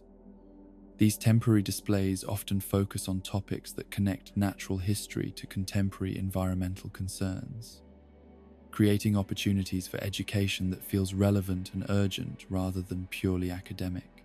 The seasonal programming that coordinates museum activities with natural cycles helps residents develop deeper awareness of the environmental factors that shape their daily lives, while providing contexts that make scientific information feel personally meaningful rather than abstractly theoretical. The timing of special programs to coincide with optimal conditions for field observation creates learning experiences that combine indoor and outdoor exploration. As evening settles over the village and Celeste prepares for her nocturnal duties while Blathers completes his daytime responsibilities, the museum transitions from a center of active learning to a sanctuary for quiet reflection and contemplation. The changing of the guard between the owl siblings creates opportunities for visitors to experience the institution's collections from different perspectives, understanding how the same materials can reveal different meanings when approached through different scholarly frameworks. The legacy that the Owl family continues to build through their curatorial work extends far beyond the specific specimens and artifacts housed within their facility, encompassing the deeper gift of helping entire communities develop more thoughtful and appreciative relationships with the natural and cultural worlds that surround them. Their dedication ensures that wonder and knowledge continue to flourish together, creating foundations for wisdom that will serve future generations long after current collections have been supplemented by new discoveries and different curatorial visions. In the gentle rhythm of days that flow like water over smooth stones, where time moves not in harsh mechanical increments, but in the organic cadences that have governed natural life since the beginning of creation. There exists a calendar that honors both the unchanging cycles of the seasons and the deeply human need for celebration, reflection, and renewal. The festivals and ceremonies that mark the passage of time in Animal Crossing villages represent far more than simple entertainment or social gatherings. They are sacred observances that connect communities to the eternal patterns that give meaning and structure to existence itself. The seasonal celebrations that punctuate village life throughout the year serve as collective acknowledgements of humanity's fundamental dependence on natural cycles that extend far beyond individual control or comprehension. These festivals create opportunities for residents to pause in their daily routines and consciously appreciate the miraculous processes that sustain all life, while simultaneously strengthening the social bonds that make community existence both possible and rewarding. The Bug-Off tournaments that enliven the warmer months represent perhaps the most accessible and democratic of all seasonal competitions, inviting participants, regardless of age or experience level, to engage directly with the natural world, while fostering healthy competition that celebrates achievement without diminishing those who struggle with more challenging aspects of insect collection. These events transform what might otherwise be solitary hunting activities into shared adventures that create lasting memories and unexpected friendships. The philosophy underlying Bug-Off competitions emphasizes participation and learning over pure victory, understanding that the greatest prizes often come not from winning contests, but from developing deeper appreciation for the intricate ecosystems that surround and sustain village life. The scoring systems employed during these tournaments encourage contestants to seek out diverse species rather than simply collecting large quantities of common insects, fostering curiosity about the full range of arthropod life while promoting conservation awareness. The summer Bug-Off events coincide with peak insect activity when warm weather and abundant vegetation create optimal conditions for arthropod observation and collection. These tournaments typically extend across multiple hours of daylight, allowing participants to experience different phases of insect behavior while accommodating various schedules and energy levels. The extended time frame ensures that even residents with other obligations can find opportunities to contribute meaningful efforts to the competition. The judging process that determines Bug-Off winners reflects sophisticated understanding of entomological value that extends beyond simple size or rarity to encompass factors such as specimen condition, species diversity, and the educational potential of collected examples. The scoring criteria encourage participants to develop more nuanced appreciation for insect characteristics while maintaining the accessibility that makes these events welcoming to newcomers and experts alike. The prizes awarded during Bug-Off tournaments often include rare furniture items and decorative objects that cannot be obtained through normal commercial channels, creating incentives for participation that extend beyond the intrinsic rewards of nature, observation, and friendly competition. These exclusive items often feature insect-themed designs that serve as permanent reminders of tournament participation while adding unique touches to home decoration schemes. The social aspects of Bug-Off events transform individual collecting activities into community celebrations, where participants share discoveries, exchange techniques, and develop friendships based on common interests in natural history. The informal gatherings that emerge during these tournaments create opportunities for knowledge transfer between experienced collectors and enthusiastic beginners, fostering mentorship relationships that extend far beyond single events. Flick's role as the traveling judge and sponsor of Bug-Off tournaments brings professional expertise and artistic perspective to events that might otherwise remain purely amateur competitions. His background in both entomology and creative design adds layers of sophistication to tournament activities while maintaining the accessible spirit that makes these events beloved by participants across all skill levels.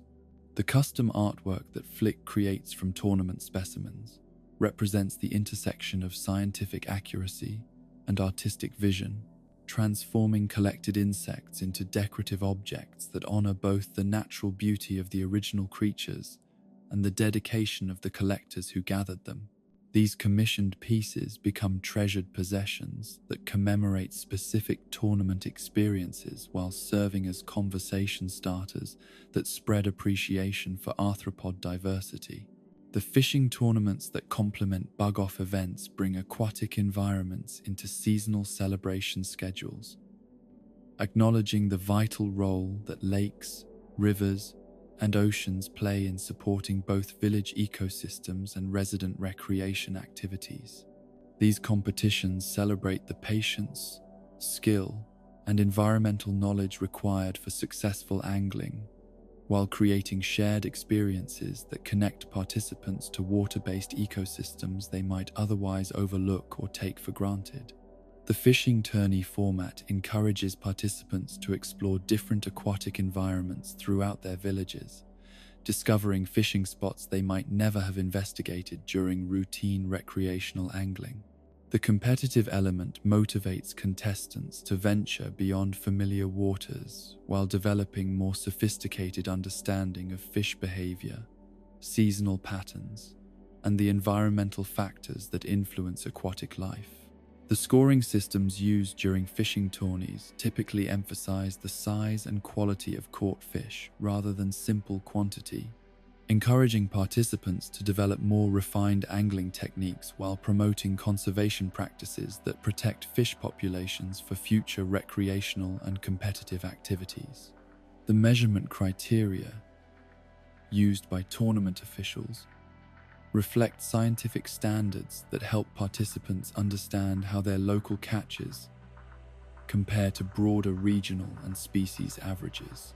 CJ's expertise as tournament organizer and judge brings professional credibility to fishing competitions, while maintaining the welcoming atmosphere that encourages participation from anglers of all experience levels.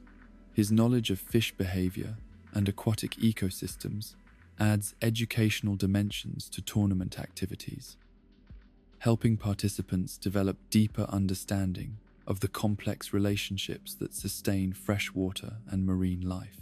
The cooking demonstrations that CJ occasionally provides during tournament events showcase the culinary potential of sustainably caught fish while promoting appreciation for the nutritional and gastronomic values that make angling meaningful beyond simple sport or competition. These presentations help participants understand how fishing connects to broader food systems while honoring traditional practices that have sustained human communities throughout history. The custom fish models that CJ creates from tournament specimens serve similar functions to Flick's insect artwork, transforming successful catches into permanent commemorative objects that celebrate both the natural beauty of aquatic species and the skills of the anglers who caught them. These detailed replicas allow participants to honor their achievements without requiring the preservation of actual specimens, supporting conservation practices while maintaining tournament traditions. The cherry blossom season represents perhaps the most philosophically profound of all Animal Crossing celebrations. Its focus on fleeting beauty, serving as meditation on the precious and temporary nature of all earthly experiences. The brief period when these delicate flowers grace village landscapes creates opportunities for contemplation that extend far beyond simple aesthetic appreciation, inviting residents to reflect on fundamental questions about time, beauty, and the meaning of existence. The traditional Hanami practices that emerge during cherry blossom season encourage residents to pause in their daily routines and dedicate time specifically to appreciation of natural beauty, understanding that such moments of aesthetic contemplation serve essential spiritual functions that cannot be satisfied through purely practical activities. The picnics and outdoor gatherings that spontaneously organize around blooming trees create shared experiences of wonder that strengthen community bonds while honoring ancient traditions. The DIY recipes that become available during cherry blossom season typically feature pink petals as primary crafting materials, creating furniture and decorative items that capture the ephemeral beauty of the flowering period in permanent form. These crafted objects serve as year-round reminders of spring renewal, while demonstrating how seasonal materials can be transformed into lasting expressions of aesthetic appreciation. The sakura mochi and other traditional foods associated with cherry blossom season connect contemporary celebrations to historical practices that have honored these flowering trees across centuries of human culture. The preparation and sharing of seasonal foods creates opportunities for cultural education, while adding sensory dimensions to aesthetic appreciation that engage taste and smell alongside vision. The photograph opportunities that cherry blossom season provides encourage residents to document fleeting beauty while developing more conscious relationships with seasonal changes that might otherwise pass unnoticed. The practice of photographing blooming trees creates archives of natural beauty that allow communities to revisit and share special moments long after the flowers have fallen. Halloween traditions in Animal Crossing villages blend ancient Celtic customs with contemporary celebration practices, creating festivals that honor both the mysterious aspects of seasonal transition and the human capacity for playful transformation through costume and performance.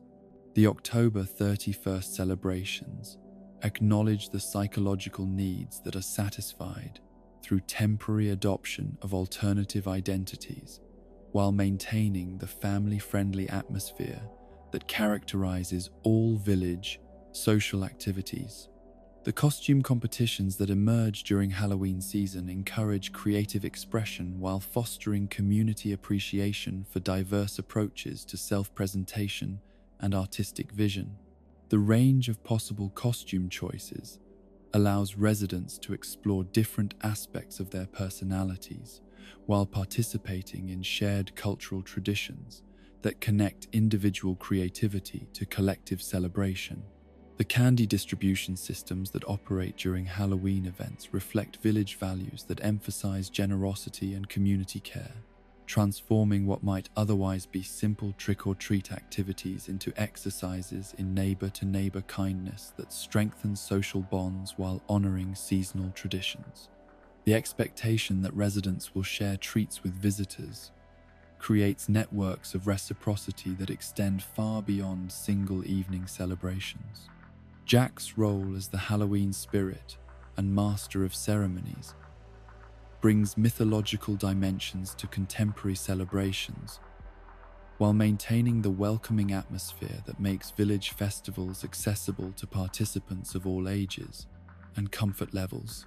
His mysterious appearances and magical abilities add elements of wonder that elevate Halloween beyond simple costume parties while preserving the playful spirit that makes these events beloved community traditions. The spooky furniture sets and seasonal decorative items that become available during Halloween create opportunities for residents to transform their living spaces in ways that reflect seasonal themes while expressing personal aesthetic preferences. The temporary nature of Halloween decorating allows for creative experimentation that might feel too permanent with year-round design choices. Toy Day represents the culmination of the village calendar year, its focus on gift-giving and family celebration, providing opportunities for residents to express gratitude and affection, while participating in traditions that connect contemporary communities to deep historical patterns of midwinter, renewal and hope.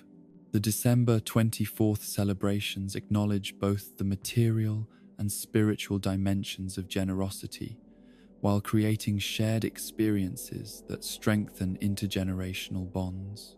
The gift exchange traditions that characterize Toy Day encourage thoughtful consideration of others' needs and preferences, transforming commercial activities into expressions of personal care and attention that demonstrate how material objects can serve as vehicles for emotional connection.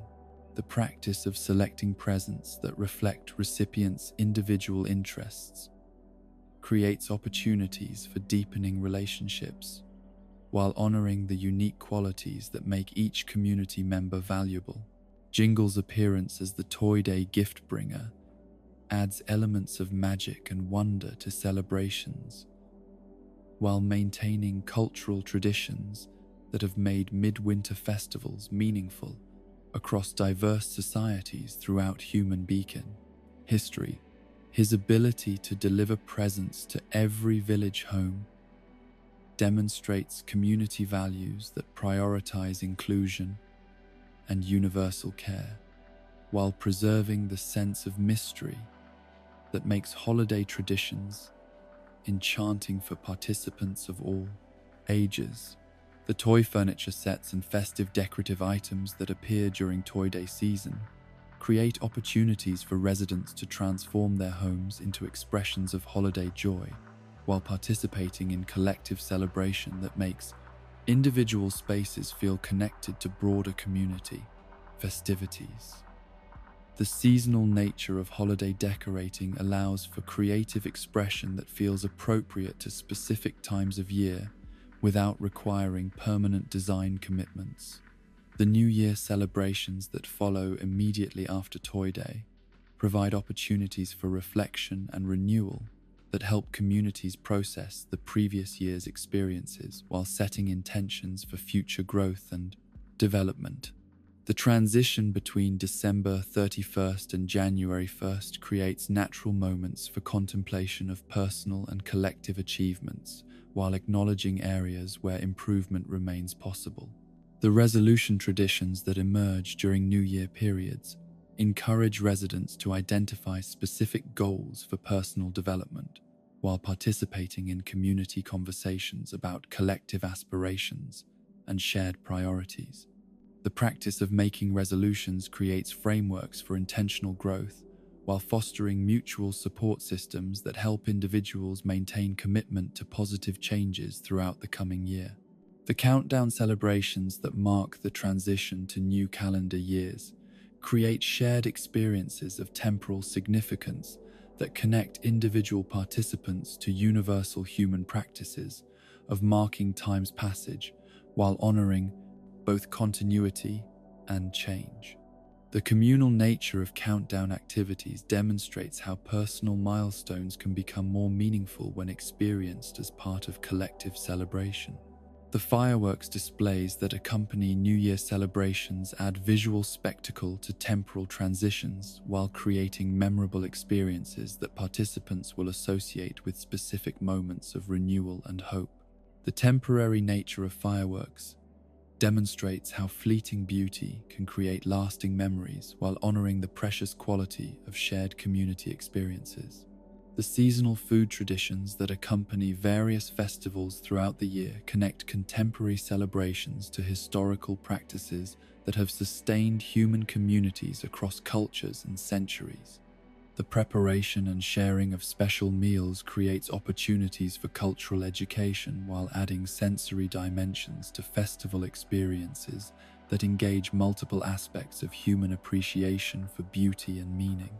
The recipe exchanges that occur during seasonal celebrations allow residents to share family traditions while learning about diverse approaches to food preparation and cultural expression. These informal educational activities create opportunities for intergenerational knowledge transfer while fostering appreciation for the ways that different backgrounds contribute to community richness and diversity. As the eternal calendar continues its gentle revolution through seasons that bring both familiar comfort and unexpected surprises, the festivals and celebrations that mark significant moments create frameworks for community life that honor both tradition and innovation. These carefully observed rituals provide stability and meaning, while allowing for creative adaptation that keeps village culture vibrant and responsive to changing needs and circumstances. The accumulated memories that result from consistent participation in seasonal celebrations become part of the cultural heritage that defines each village community, creating shared references and common experiences that bind residents together across differences of background and individual preference. These collective memories serve as foundations for future celebrations while honoring the wisdom embedded in traditional practices that have proven their worth across generations of community life. In the revolutionary moment when familiar concepts of village life were transformed by the audacious vision of desert island development, the Animal Crossing world witnessed its most dramatic expansion since the earliest settlements first emerged from the primordial mists of creation. The Deserted Island Getaway Package represented not merely a new business venture or tourism initiative, but a fundamental reimagining of what community could become when freed from the constraints of established tradition and given permission to grow organically according to the dreams and aspirations of its individual members. The conception of this ambitious project arose from Tom Nook's recognition that the traditional village model, while successful in creating stable and harmonious communities, might be limiting the full potential of residents who yearned for more direct participation in shaping their environment. The established villages provided safety, comfort, and social connection, but they also imposed certain limitations on personal expression and creative development that could only be transcended through more radical approaches to community building. The selection of a deserted island as the foundation for this experimental community reflected profound understanding of the psychological and spiritual benefits that emerge from starting fresh in environments unburdened by previous expectations or established patterns of behavior. The pristine beaches, untouched forests, and unmarked landscapes provided canvases upon which residents could project their deepest aspirations for ideal living while learning to work cooperatively toward shared goals that served both individual fulfillment and collective prosperity.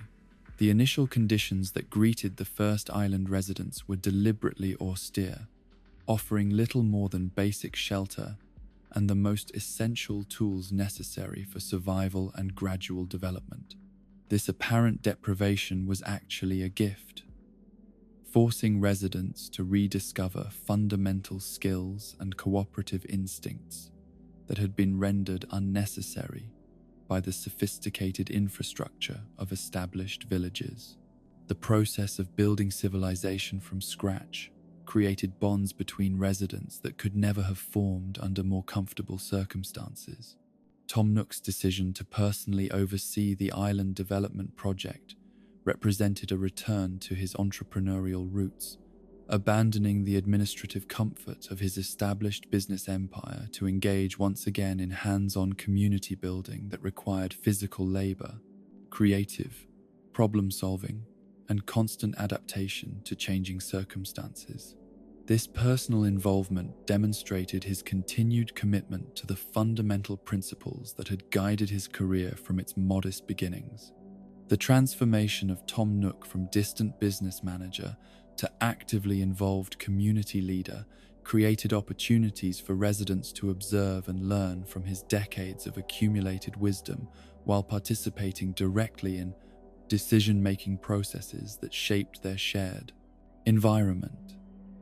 The collaborative nature of island development fostered relationships between residents and their benefactor that transcended simple commercial arrangements to encompass something approaching family bonds. Timmy and Tommy's roles in the island project evolved beyond their traditional responsibilities as shop assistants to encompass broader functions as community organizers and project coordinators. Their youthful enthusiasm and natural organizational abilities proved ideally suited to the dynamic requirements of rapid community development, while their close relationship with Tom Nook ensured that all activities remained consistent with established principles of fair dealing and mutual support. The resident services tent that initially served as the island's administrative center embodied the pioneering spirit that characterized early settlement activities, its temporary nature serving as both practical necessity and philosophical statement about the evolutionary character of community development. The modest structure provided essential services while remaining flexible enough to accommodate changing needs and expanding populations. The evolution of resident services from tent to permanent building marked a crucial transition in island development, representing the moment when experimental settlement became established, community capable of supporting more sophisticated social and economic activities. The architectural transformation reflected growing confidence in the project's long-term viability while maintaining design elements that honored the pioneering spirit of the early settlement period. Isabel's eventual arrival on the island brought professional administrative expertise that complemented the grassroots leadership that had characterized the project's early phases. Her systematic approach to municipal organization provided stability and efficiency that allowed rapid community growth while ensuring that expansion proceeded according to principles that prioritized resident welfare over simple numerical increase. The introduction of crafting as a fundamental aspect of island life represented perhaps the most revolutionary innovation in Animal Crossing community development, transforming residents from passive consumers of goods produced elsewhere into active creators capable of transforming raw materials into useful and beautiful objects according to their individual needs and aesthetic preferences. This shift towards self-sufficiency and personal creativity fundamentally altered relationships between residents and their material environment. The DIY philosophy that governed island crafting activities emphasized resourcefulness, creativity, and environmental responsibility over simple convenience or material accumulation.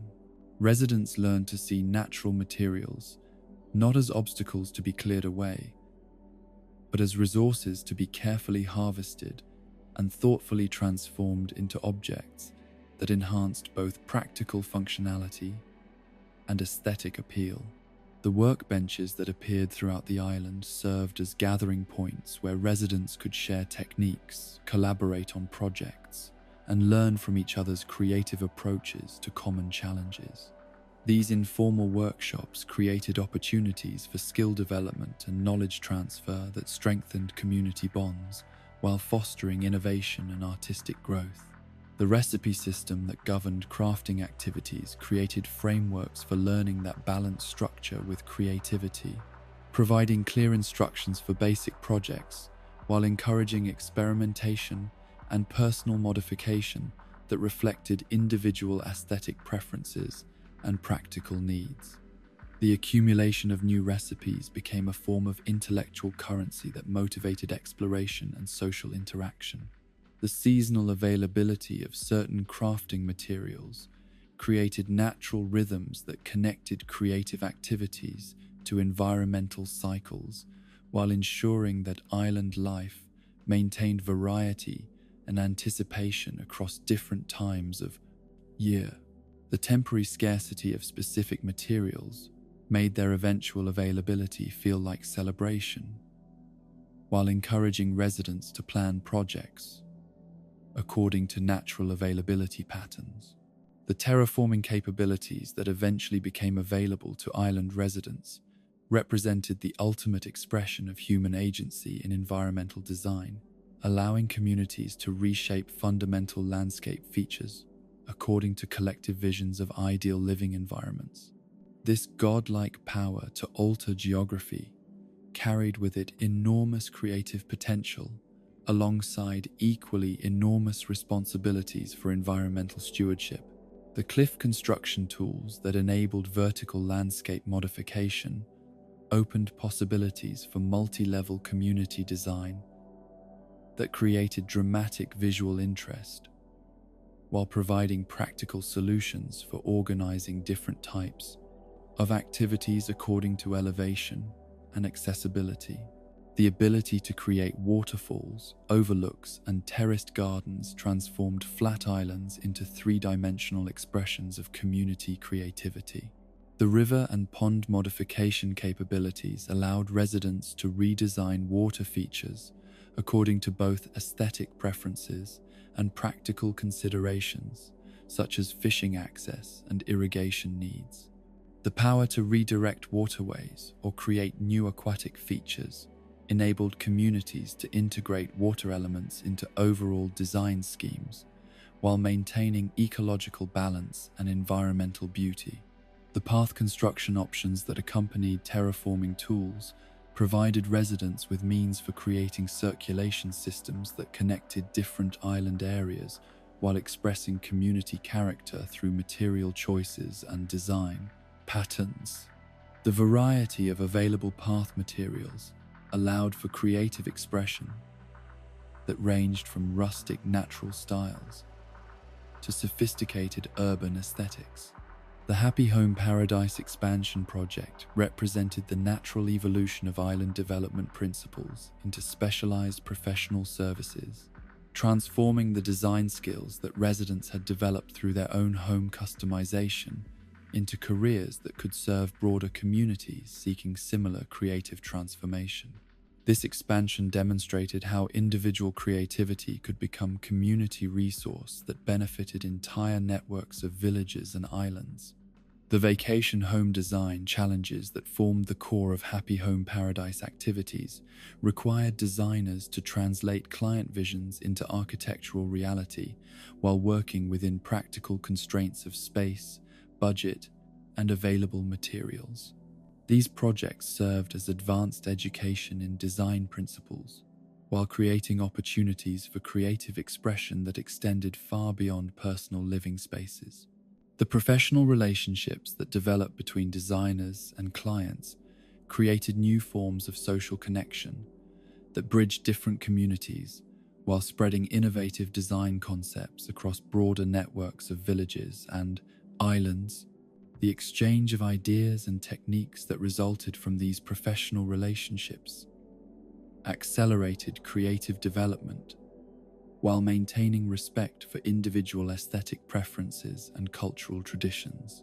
The themed areas that could be created through advanced design techniques demonstrated how environmental modification could serve storytelling and emotional expression functions that transformed simple functional spaces into experiential environments capable of evoking specific moods and memories. These sophisticated design approaches elevated interior decoration to the level of environmental art.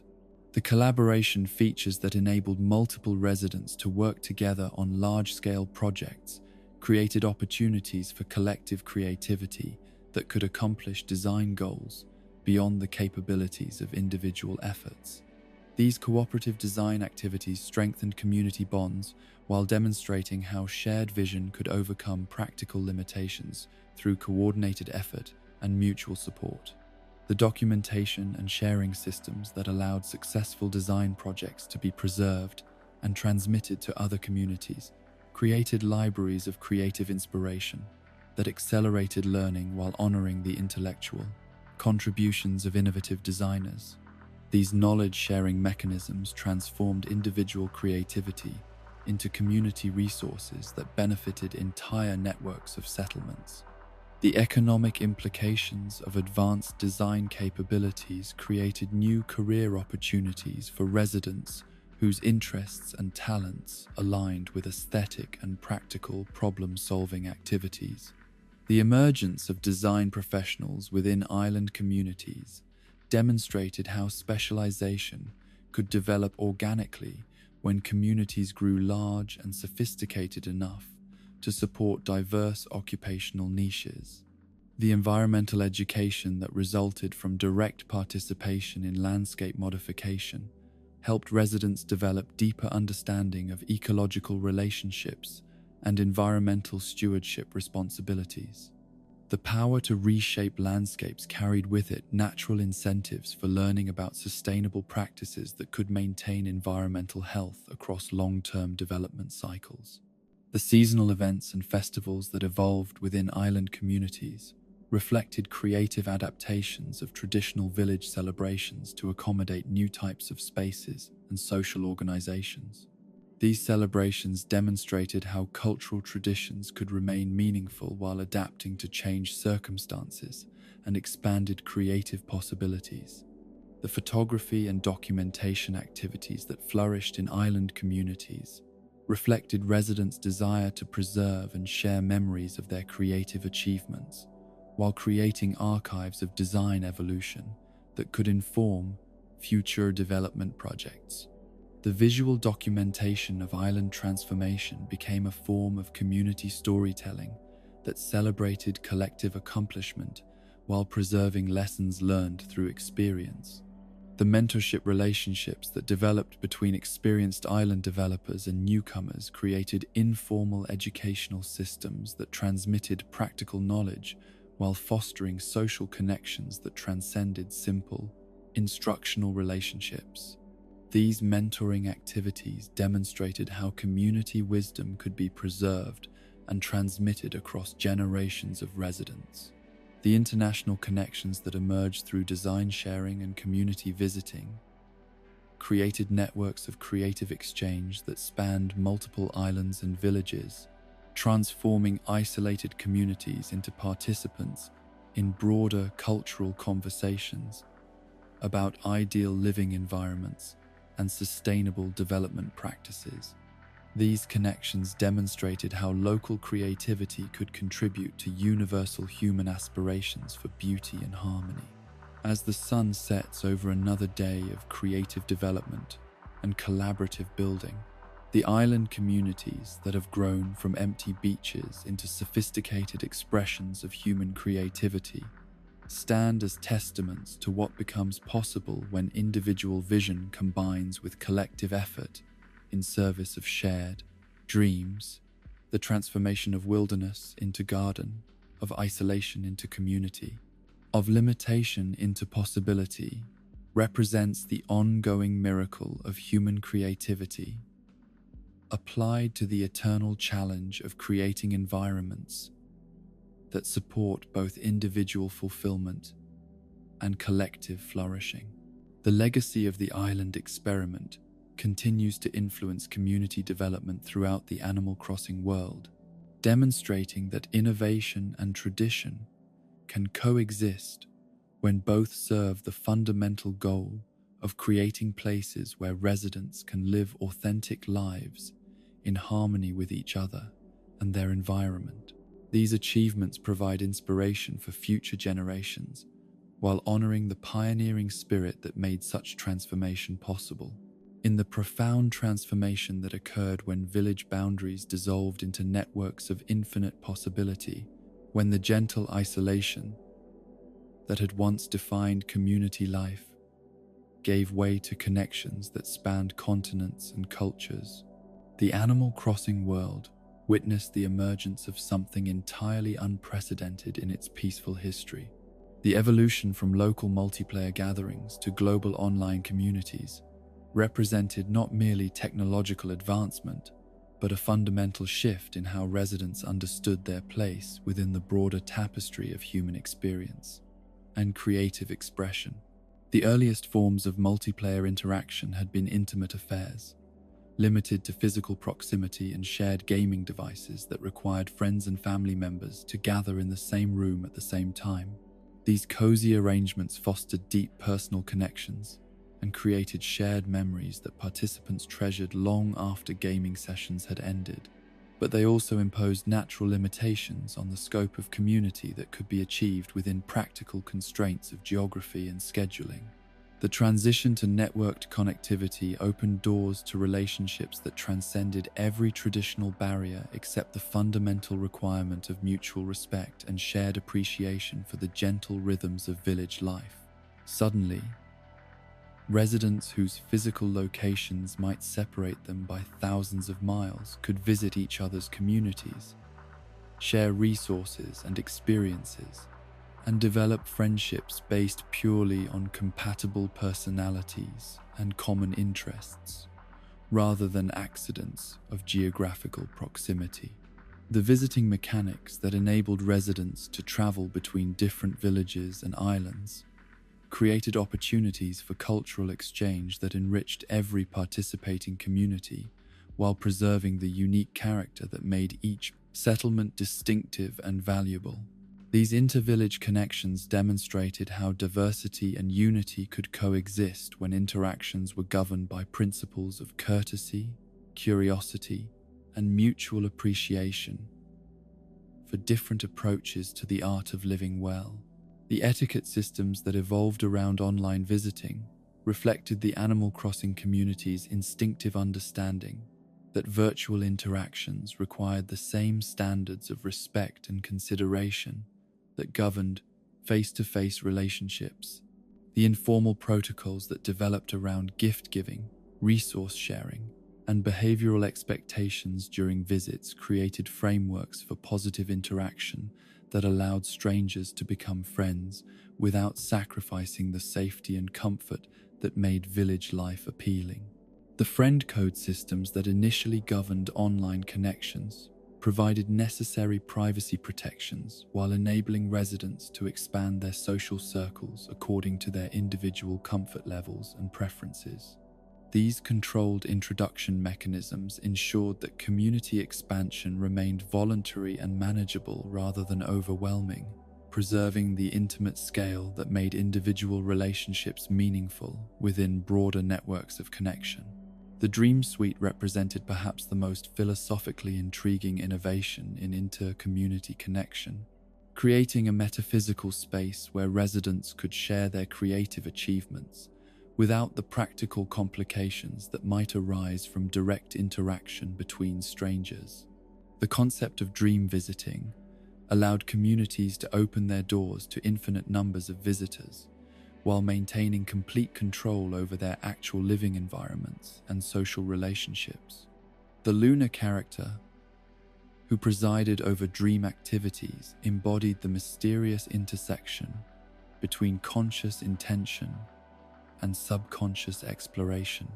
Her tapir form, reflecting ancient mythological associations between dreams and spiritual guidance.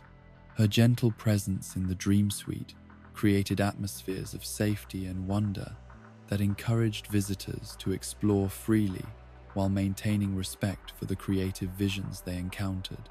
The dream addresses that enabled residents to locate specific communities within the vast network of shared dreams created systematic approaches to navigation that balanced discovery with intentionality. The ability to search for particular types of design, inspiration, or thematic environments allowed dreamers to pursue specific interests while remaining open to unexpected encounters with creativity that challenged their assumptions about what community spaces could become.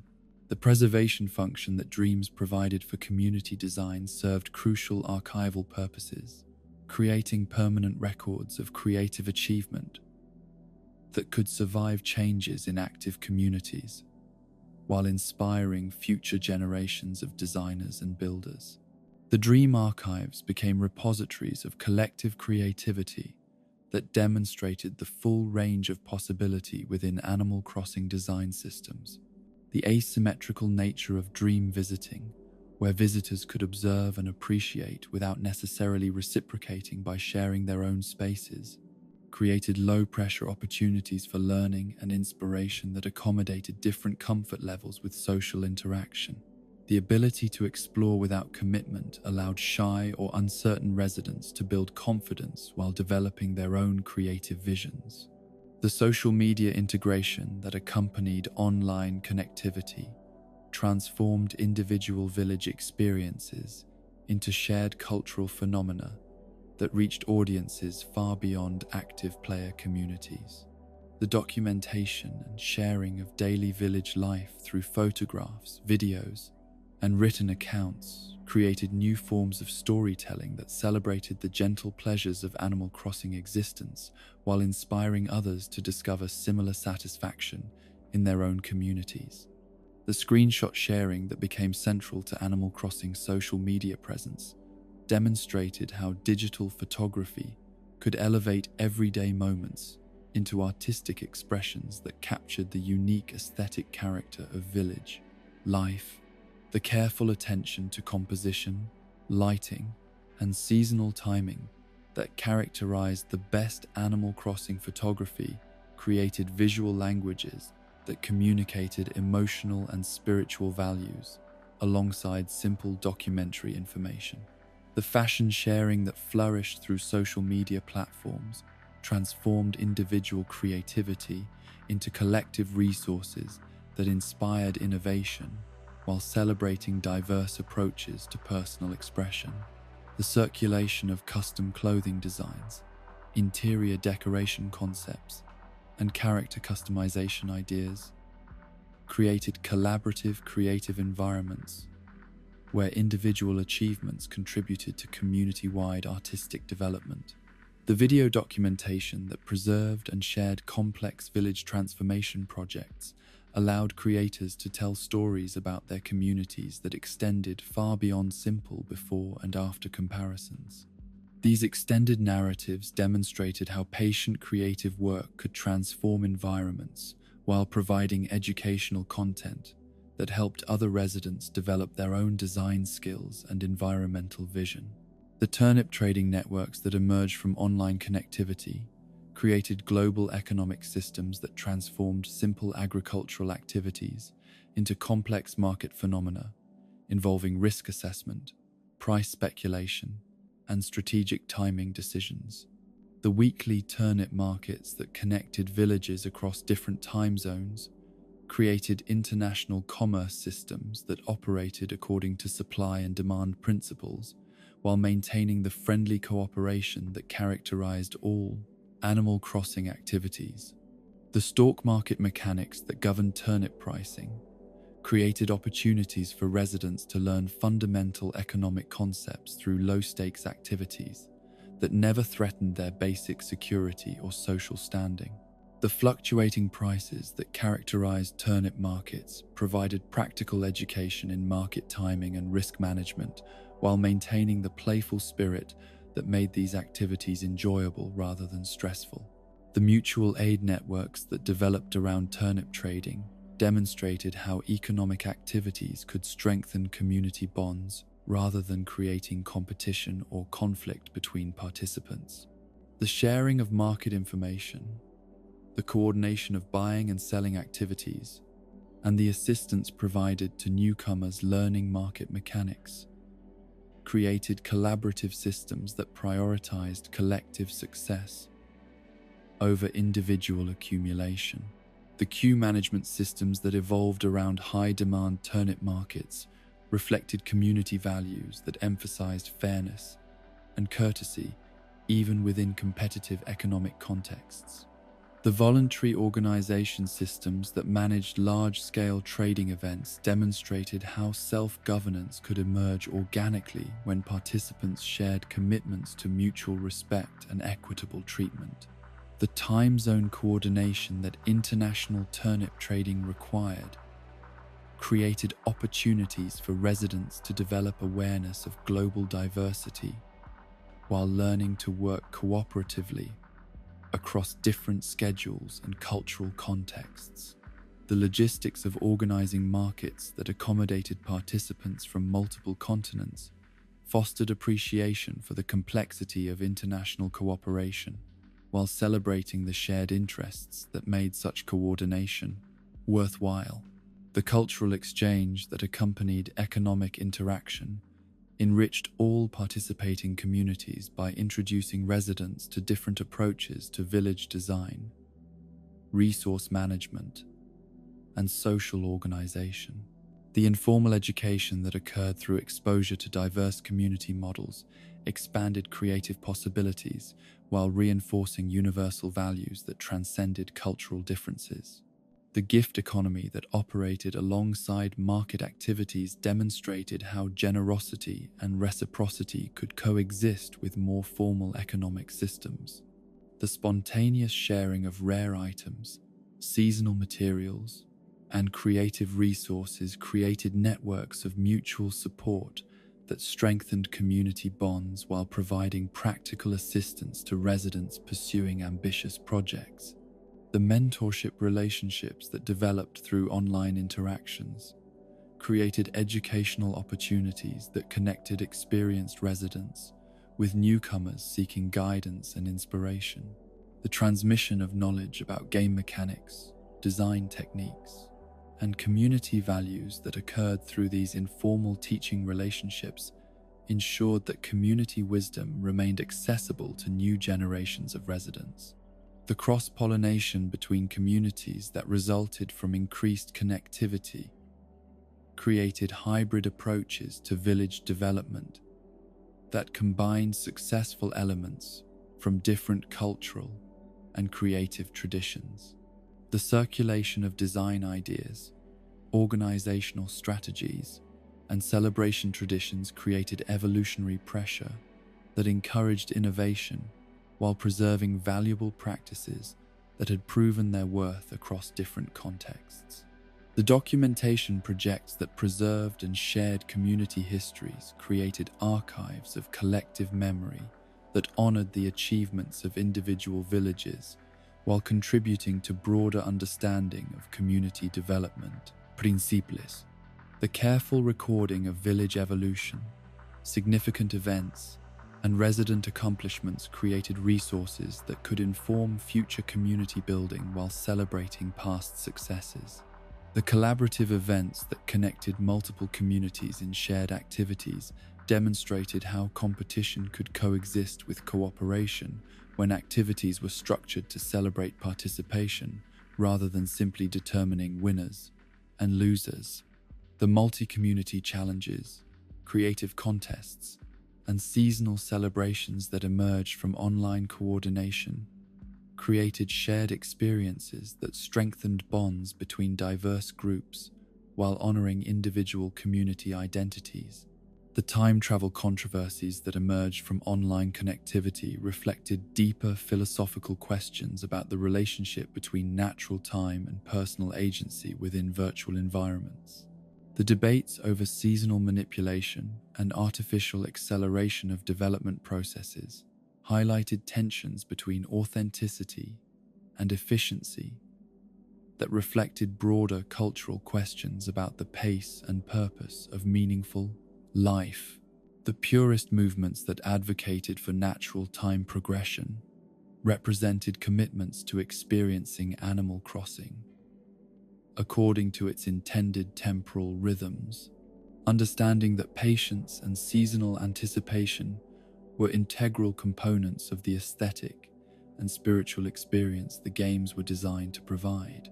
The dedication to natural time reflected beliefs that some forms of satisfaction could only be achieved through processes that could not be artificially accelerated. The pragmatic approaches that embraced time manipulation as legitimate player agency reflected different philosophical commitments to personal autonomy and creative freedom within virtual environments. The arguments for time travel emphasized individual choice and accessibility considerations that recognized how different life circumstances might require flexible approaches to game progression and seasonal content access. The compromise solutions that emerged from time travel debates demonstrated community capacity for accommodation and mutual respect, even when fundamental disagreements existed about optimal approaches to village life. The coexistence of different timing philosophies within broader community networks showed how diversity of practice could enrich rather than fragment shared cultural experiences.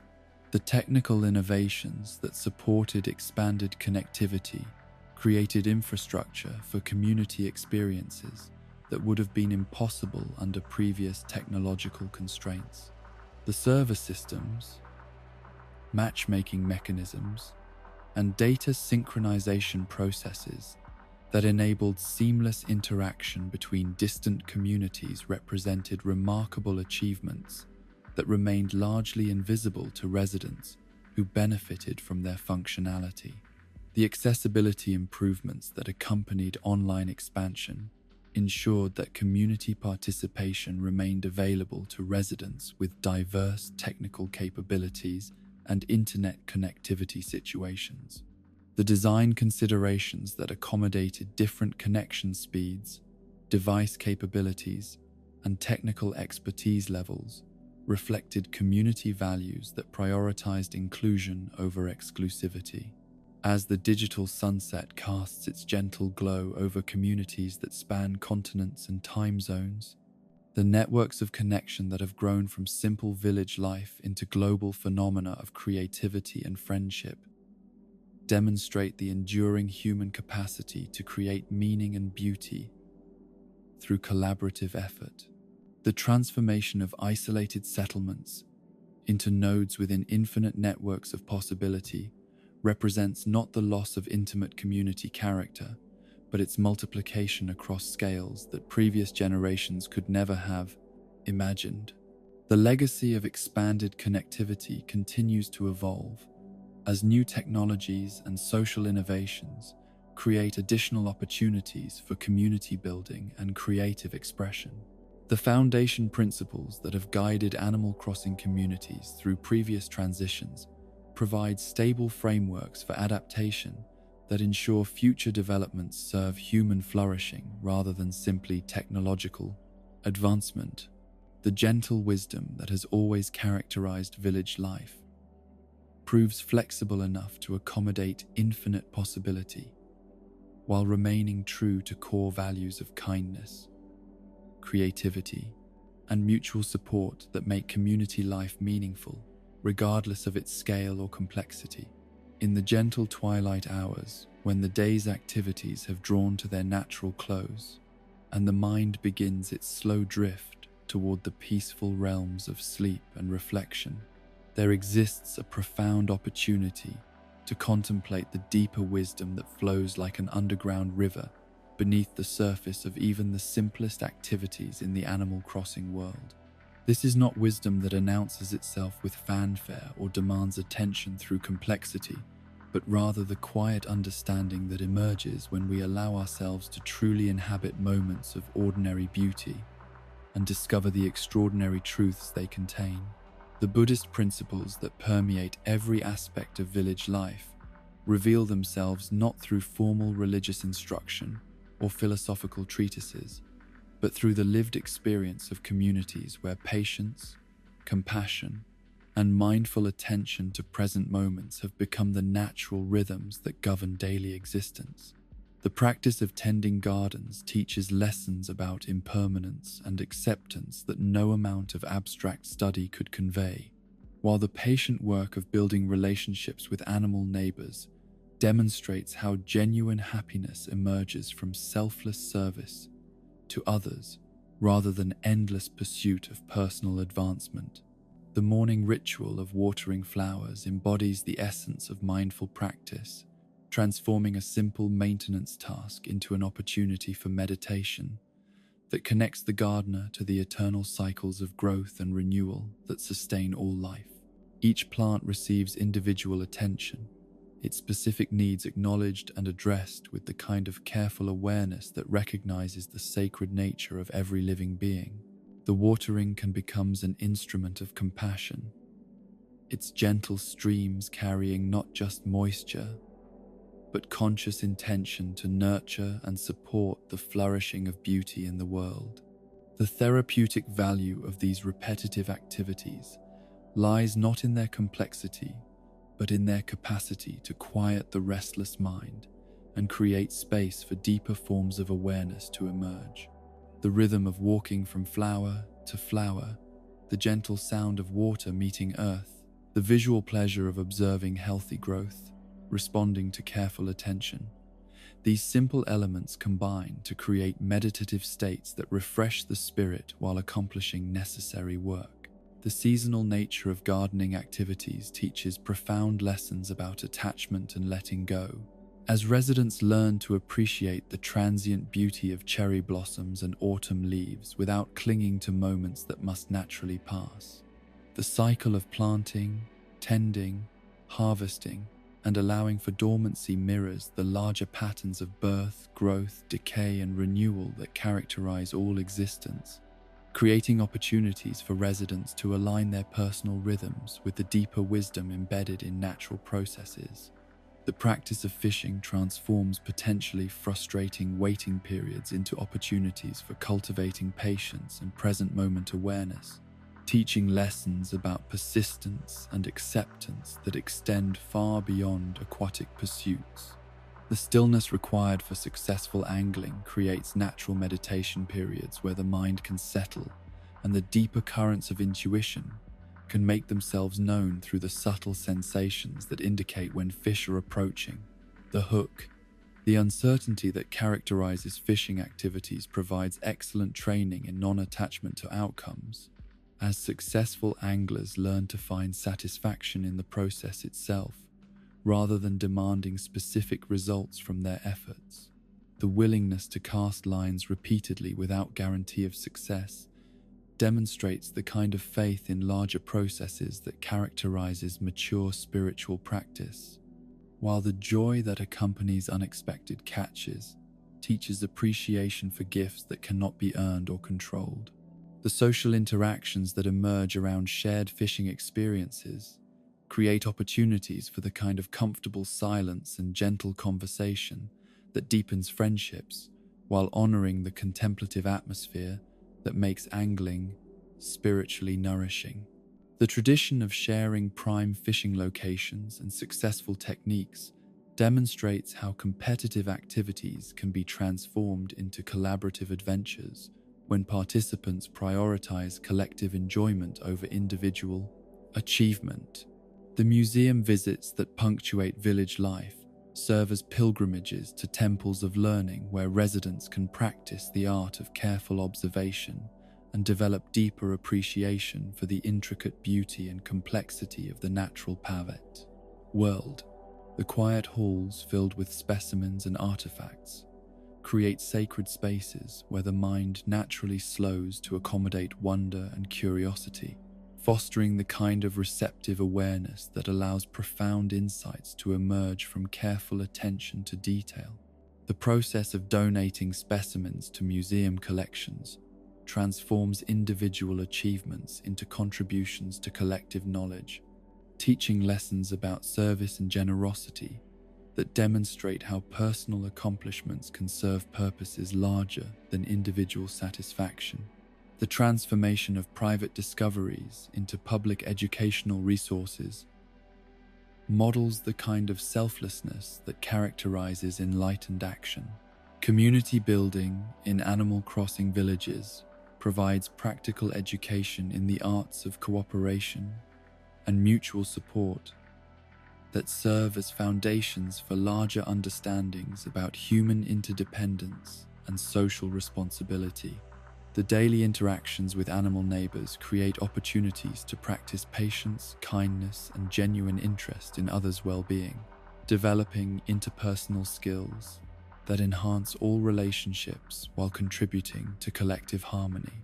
The gift exchanges that characterize village social life demonstrate how material objects can serve as vehicles for emotional connection and spiritual communion when offered with genuine care and received with appropriate gratitude. The practice of selecting presents that reflect recipients' individual interests and preferences develops empathy and attention to others' needs while creating networks of reciprocity that strengthen community bonds. The conflict resolution that occasionally becomes necessary in village life provides opportunities to practice compassion and understanding even when dealing with difficult personalities or challenging situations. The commitment to maintaining harmonious relationships despite occasional disagreements teaches valuable lessons about forgiveness, patience, and the importance of looking beyond surface behaviors to understand the deeper needs and fears that motivate all beings. The celebration of small kindnesses that characterizes village culture creates environments where residents learn to notice and appreciate the countless ways that life continuously offers gifts of beauty, connection, and joy to those who remain alert to such possibilities. The habit of acknowledging and expressing gratitude for everyday miracles develops the kind of appreciative awareness that transforms ordinary experiences into sources of lasting satisfaction.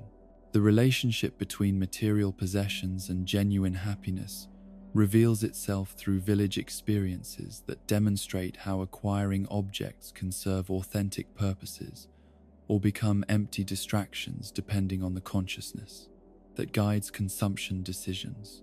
The most satisfying purchases in village life are those that either serve practical needs or enhance aesthetic appreciation, while the least fulfilling acquisitions are those motivated by boredom, social comparison, or attempts to fill emotional voids through material accumulation.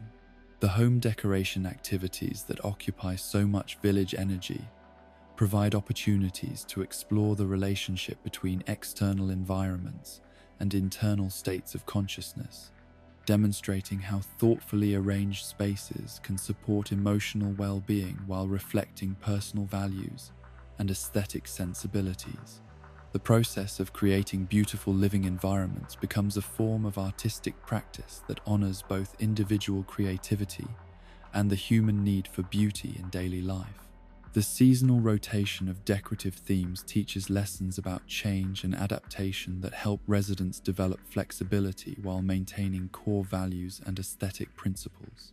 The willingness to transform living spaces according to natural cycles demonstrates openness to growth and renewal, while practicing non-attachment to particular arrangements or possessions. The environmental stewardship that emerges naturally from village life provides practical education in sustainability principles that connect individual choices to collective well-being and planetary health.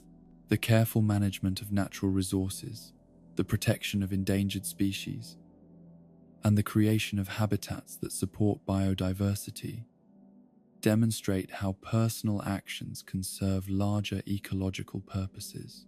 The composting systems that transform waste materials into soil amendments teach lessons about cyclical thinking and resource conservation that challenge linear consumption patterns dominant in less sustainable economic models. The understanding that nothing is truly waste when properly integrated into larger systems provides foundations for more conscious approaches to consumption and disposal decisions. The renewable energy systems that power village infrastructure demonstrate how human communities can meet their needs while working in harmony with natural processes rather than against them. The integration of solar, wind, and water power into daily life shows how technological advancement can serve ecological wisdom rather than undermining environmental health. The conservation practices that protect water resources and minimize pollution create living examples of how individual choices accumulate into collective environmental impacts. The careful attention to water usage, waste reduction, and habitat protection demonstrates how environmental responsibility can be integrated into daily routines without sacrificing comfort or convenience. The village as metaphor for ideal society reveals itself through experiences that demonstrate how diverse individuals can live together harmoniously when interactions are governed by principles of mutual respect, shared responsibility, and commitment to collective well-being. The successful functioning of village communities provides models for larger social organizations that prioritize cooperation over competition and inclusion over exclusion. The economic systems that operate within villages demonstrate how commerce can serve human flourishing rather than exploiting vulnerabilities or creating artificial scarcities. The fair pricing, generous credit terms, and commitment to universal access that characterize village business practices provide alternatives to more predatory economic models while maintaining incentives for productivity and innovation. The governance structures that maintain village harmony without oppressive authority demonstrate how leadership can emerge organically from service and competence rather than power accumulation or coercive control. The consensual nature of village decision-making processes shows how democratic principles can function when participants share commitments to mutual well-being and honest communication. The educational opportunities that emerge from village life demonstrate how learning can remain lifelong and enjoyable when divorced from competitive pressure and connected to practical applications that enhance daily experience. The museum visits, crafting tutorials, and seasonal celebrations that provide informal education create environments where curiosity and exploration flourish without anxiety or judgment. The creative expression that flourishes in village environments demonstrates how artistic activity can serve spiritual and emotional development, rather than simply producing objects for display or sale. The clothing design, home decoration, and landscape modification that occupy village residents create opportunities for self-discovery and personal growth while contributing to collective beauty and cultural richness. The musical activities that punctuate village life provide opportunities for emotional expression and community bonding that demonstrate how artistic practices can serve healing and celebration functions within healthy societies. The concerts, singing, and instrument playing that emerge spontaneously from village social life create shared experiences of beauty that strengthen relationships while honoring the human capacity for creating meaning through organized sound. The storytelling traditions that preserve village history and transmit cultural wisdom demonstrate how communities can maintain continuity across generations while adapting to changing circumstances. The oral traditions, written records, and photographic documentation that chronicle village development create collective memories that inform future decisions while honoring past achievements and learning from previous mistakes.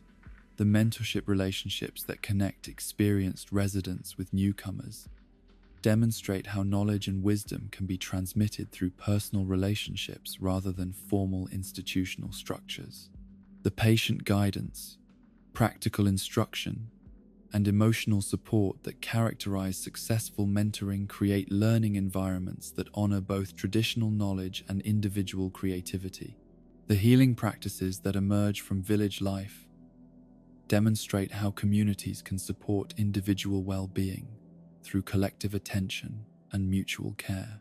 The emotional support, practical assistance, and social inclusion that help residents through difficult periods create safety nets that prevent individual problems from escalating into community crises, while demonstrating the healing power of genuine human connection. The spiritual practices that develop naturally within village life demonstrate how sacred awareness can be cultivated through attention to ordinary activities rather than requiring elaborate rituals or specialized knowledge. The daily routines that connect residents to natural cycles, the interpersonal practices that cultivate compassion and understanding, and the creative activities that honor beauty and meaning combine to create lifestyles that nourish the soul while serving practical needs. As the evening deepens and the gentle sounds of village life gradually quiet into the peaceful silence that prepares communities for restorative sleep, the accumulated wisdom of countless small lessons begins to coalesce into deeper understandings about the art of living well. The patient cultivation of gardens teaches that beauty requires time and attention. The building of friendships demonstrates that happiness multiplies when shared. The creation of comfortable homes shows how external environments can support internal peace. The participation in community activities reveals how individual flourishing depends upon collective well-being. The profound simplicity that characterizes the deepest insights of village life reminds us that wisdom often wears humble clothing, presenting itself through experiences so ordinary that their significance can easily be overlooked by minds seeking more dramatic forms of enlightenment.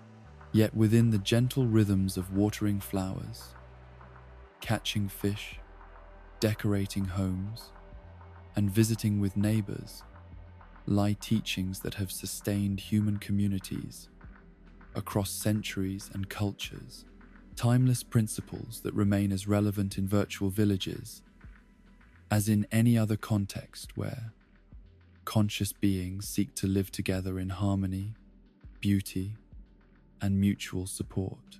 The village model provides not escape from reality, but deeper engagement with the fundamental requirements for meaningful existence. Purposeful activity that serves both individual development and community well-being. Relationships based on genuine care rather than exploitation or manipulation. Environments that support both practical needs and aesthetic appreciation. And lifestyles that honor the sacred nature of existence while remaining grounded in the practical requirements of daily life. As our journey through the gentle world of Animal Crossing draws to its peaceful close, we find ourselves returning to the simple truth that has guided every village, every resident, and every quiet moment spent beneath digital skies. This is not merely a game, but a meditation on the art of living well. A reminder that happiness often lies not in grand achievements, but in the small rituals that give our days meaning and structure.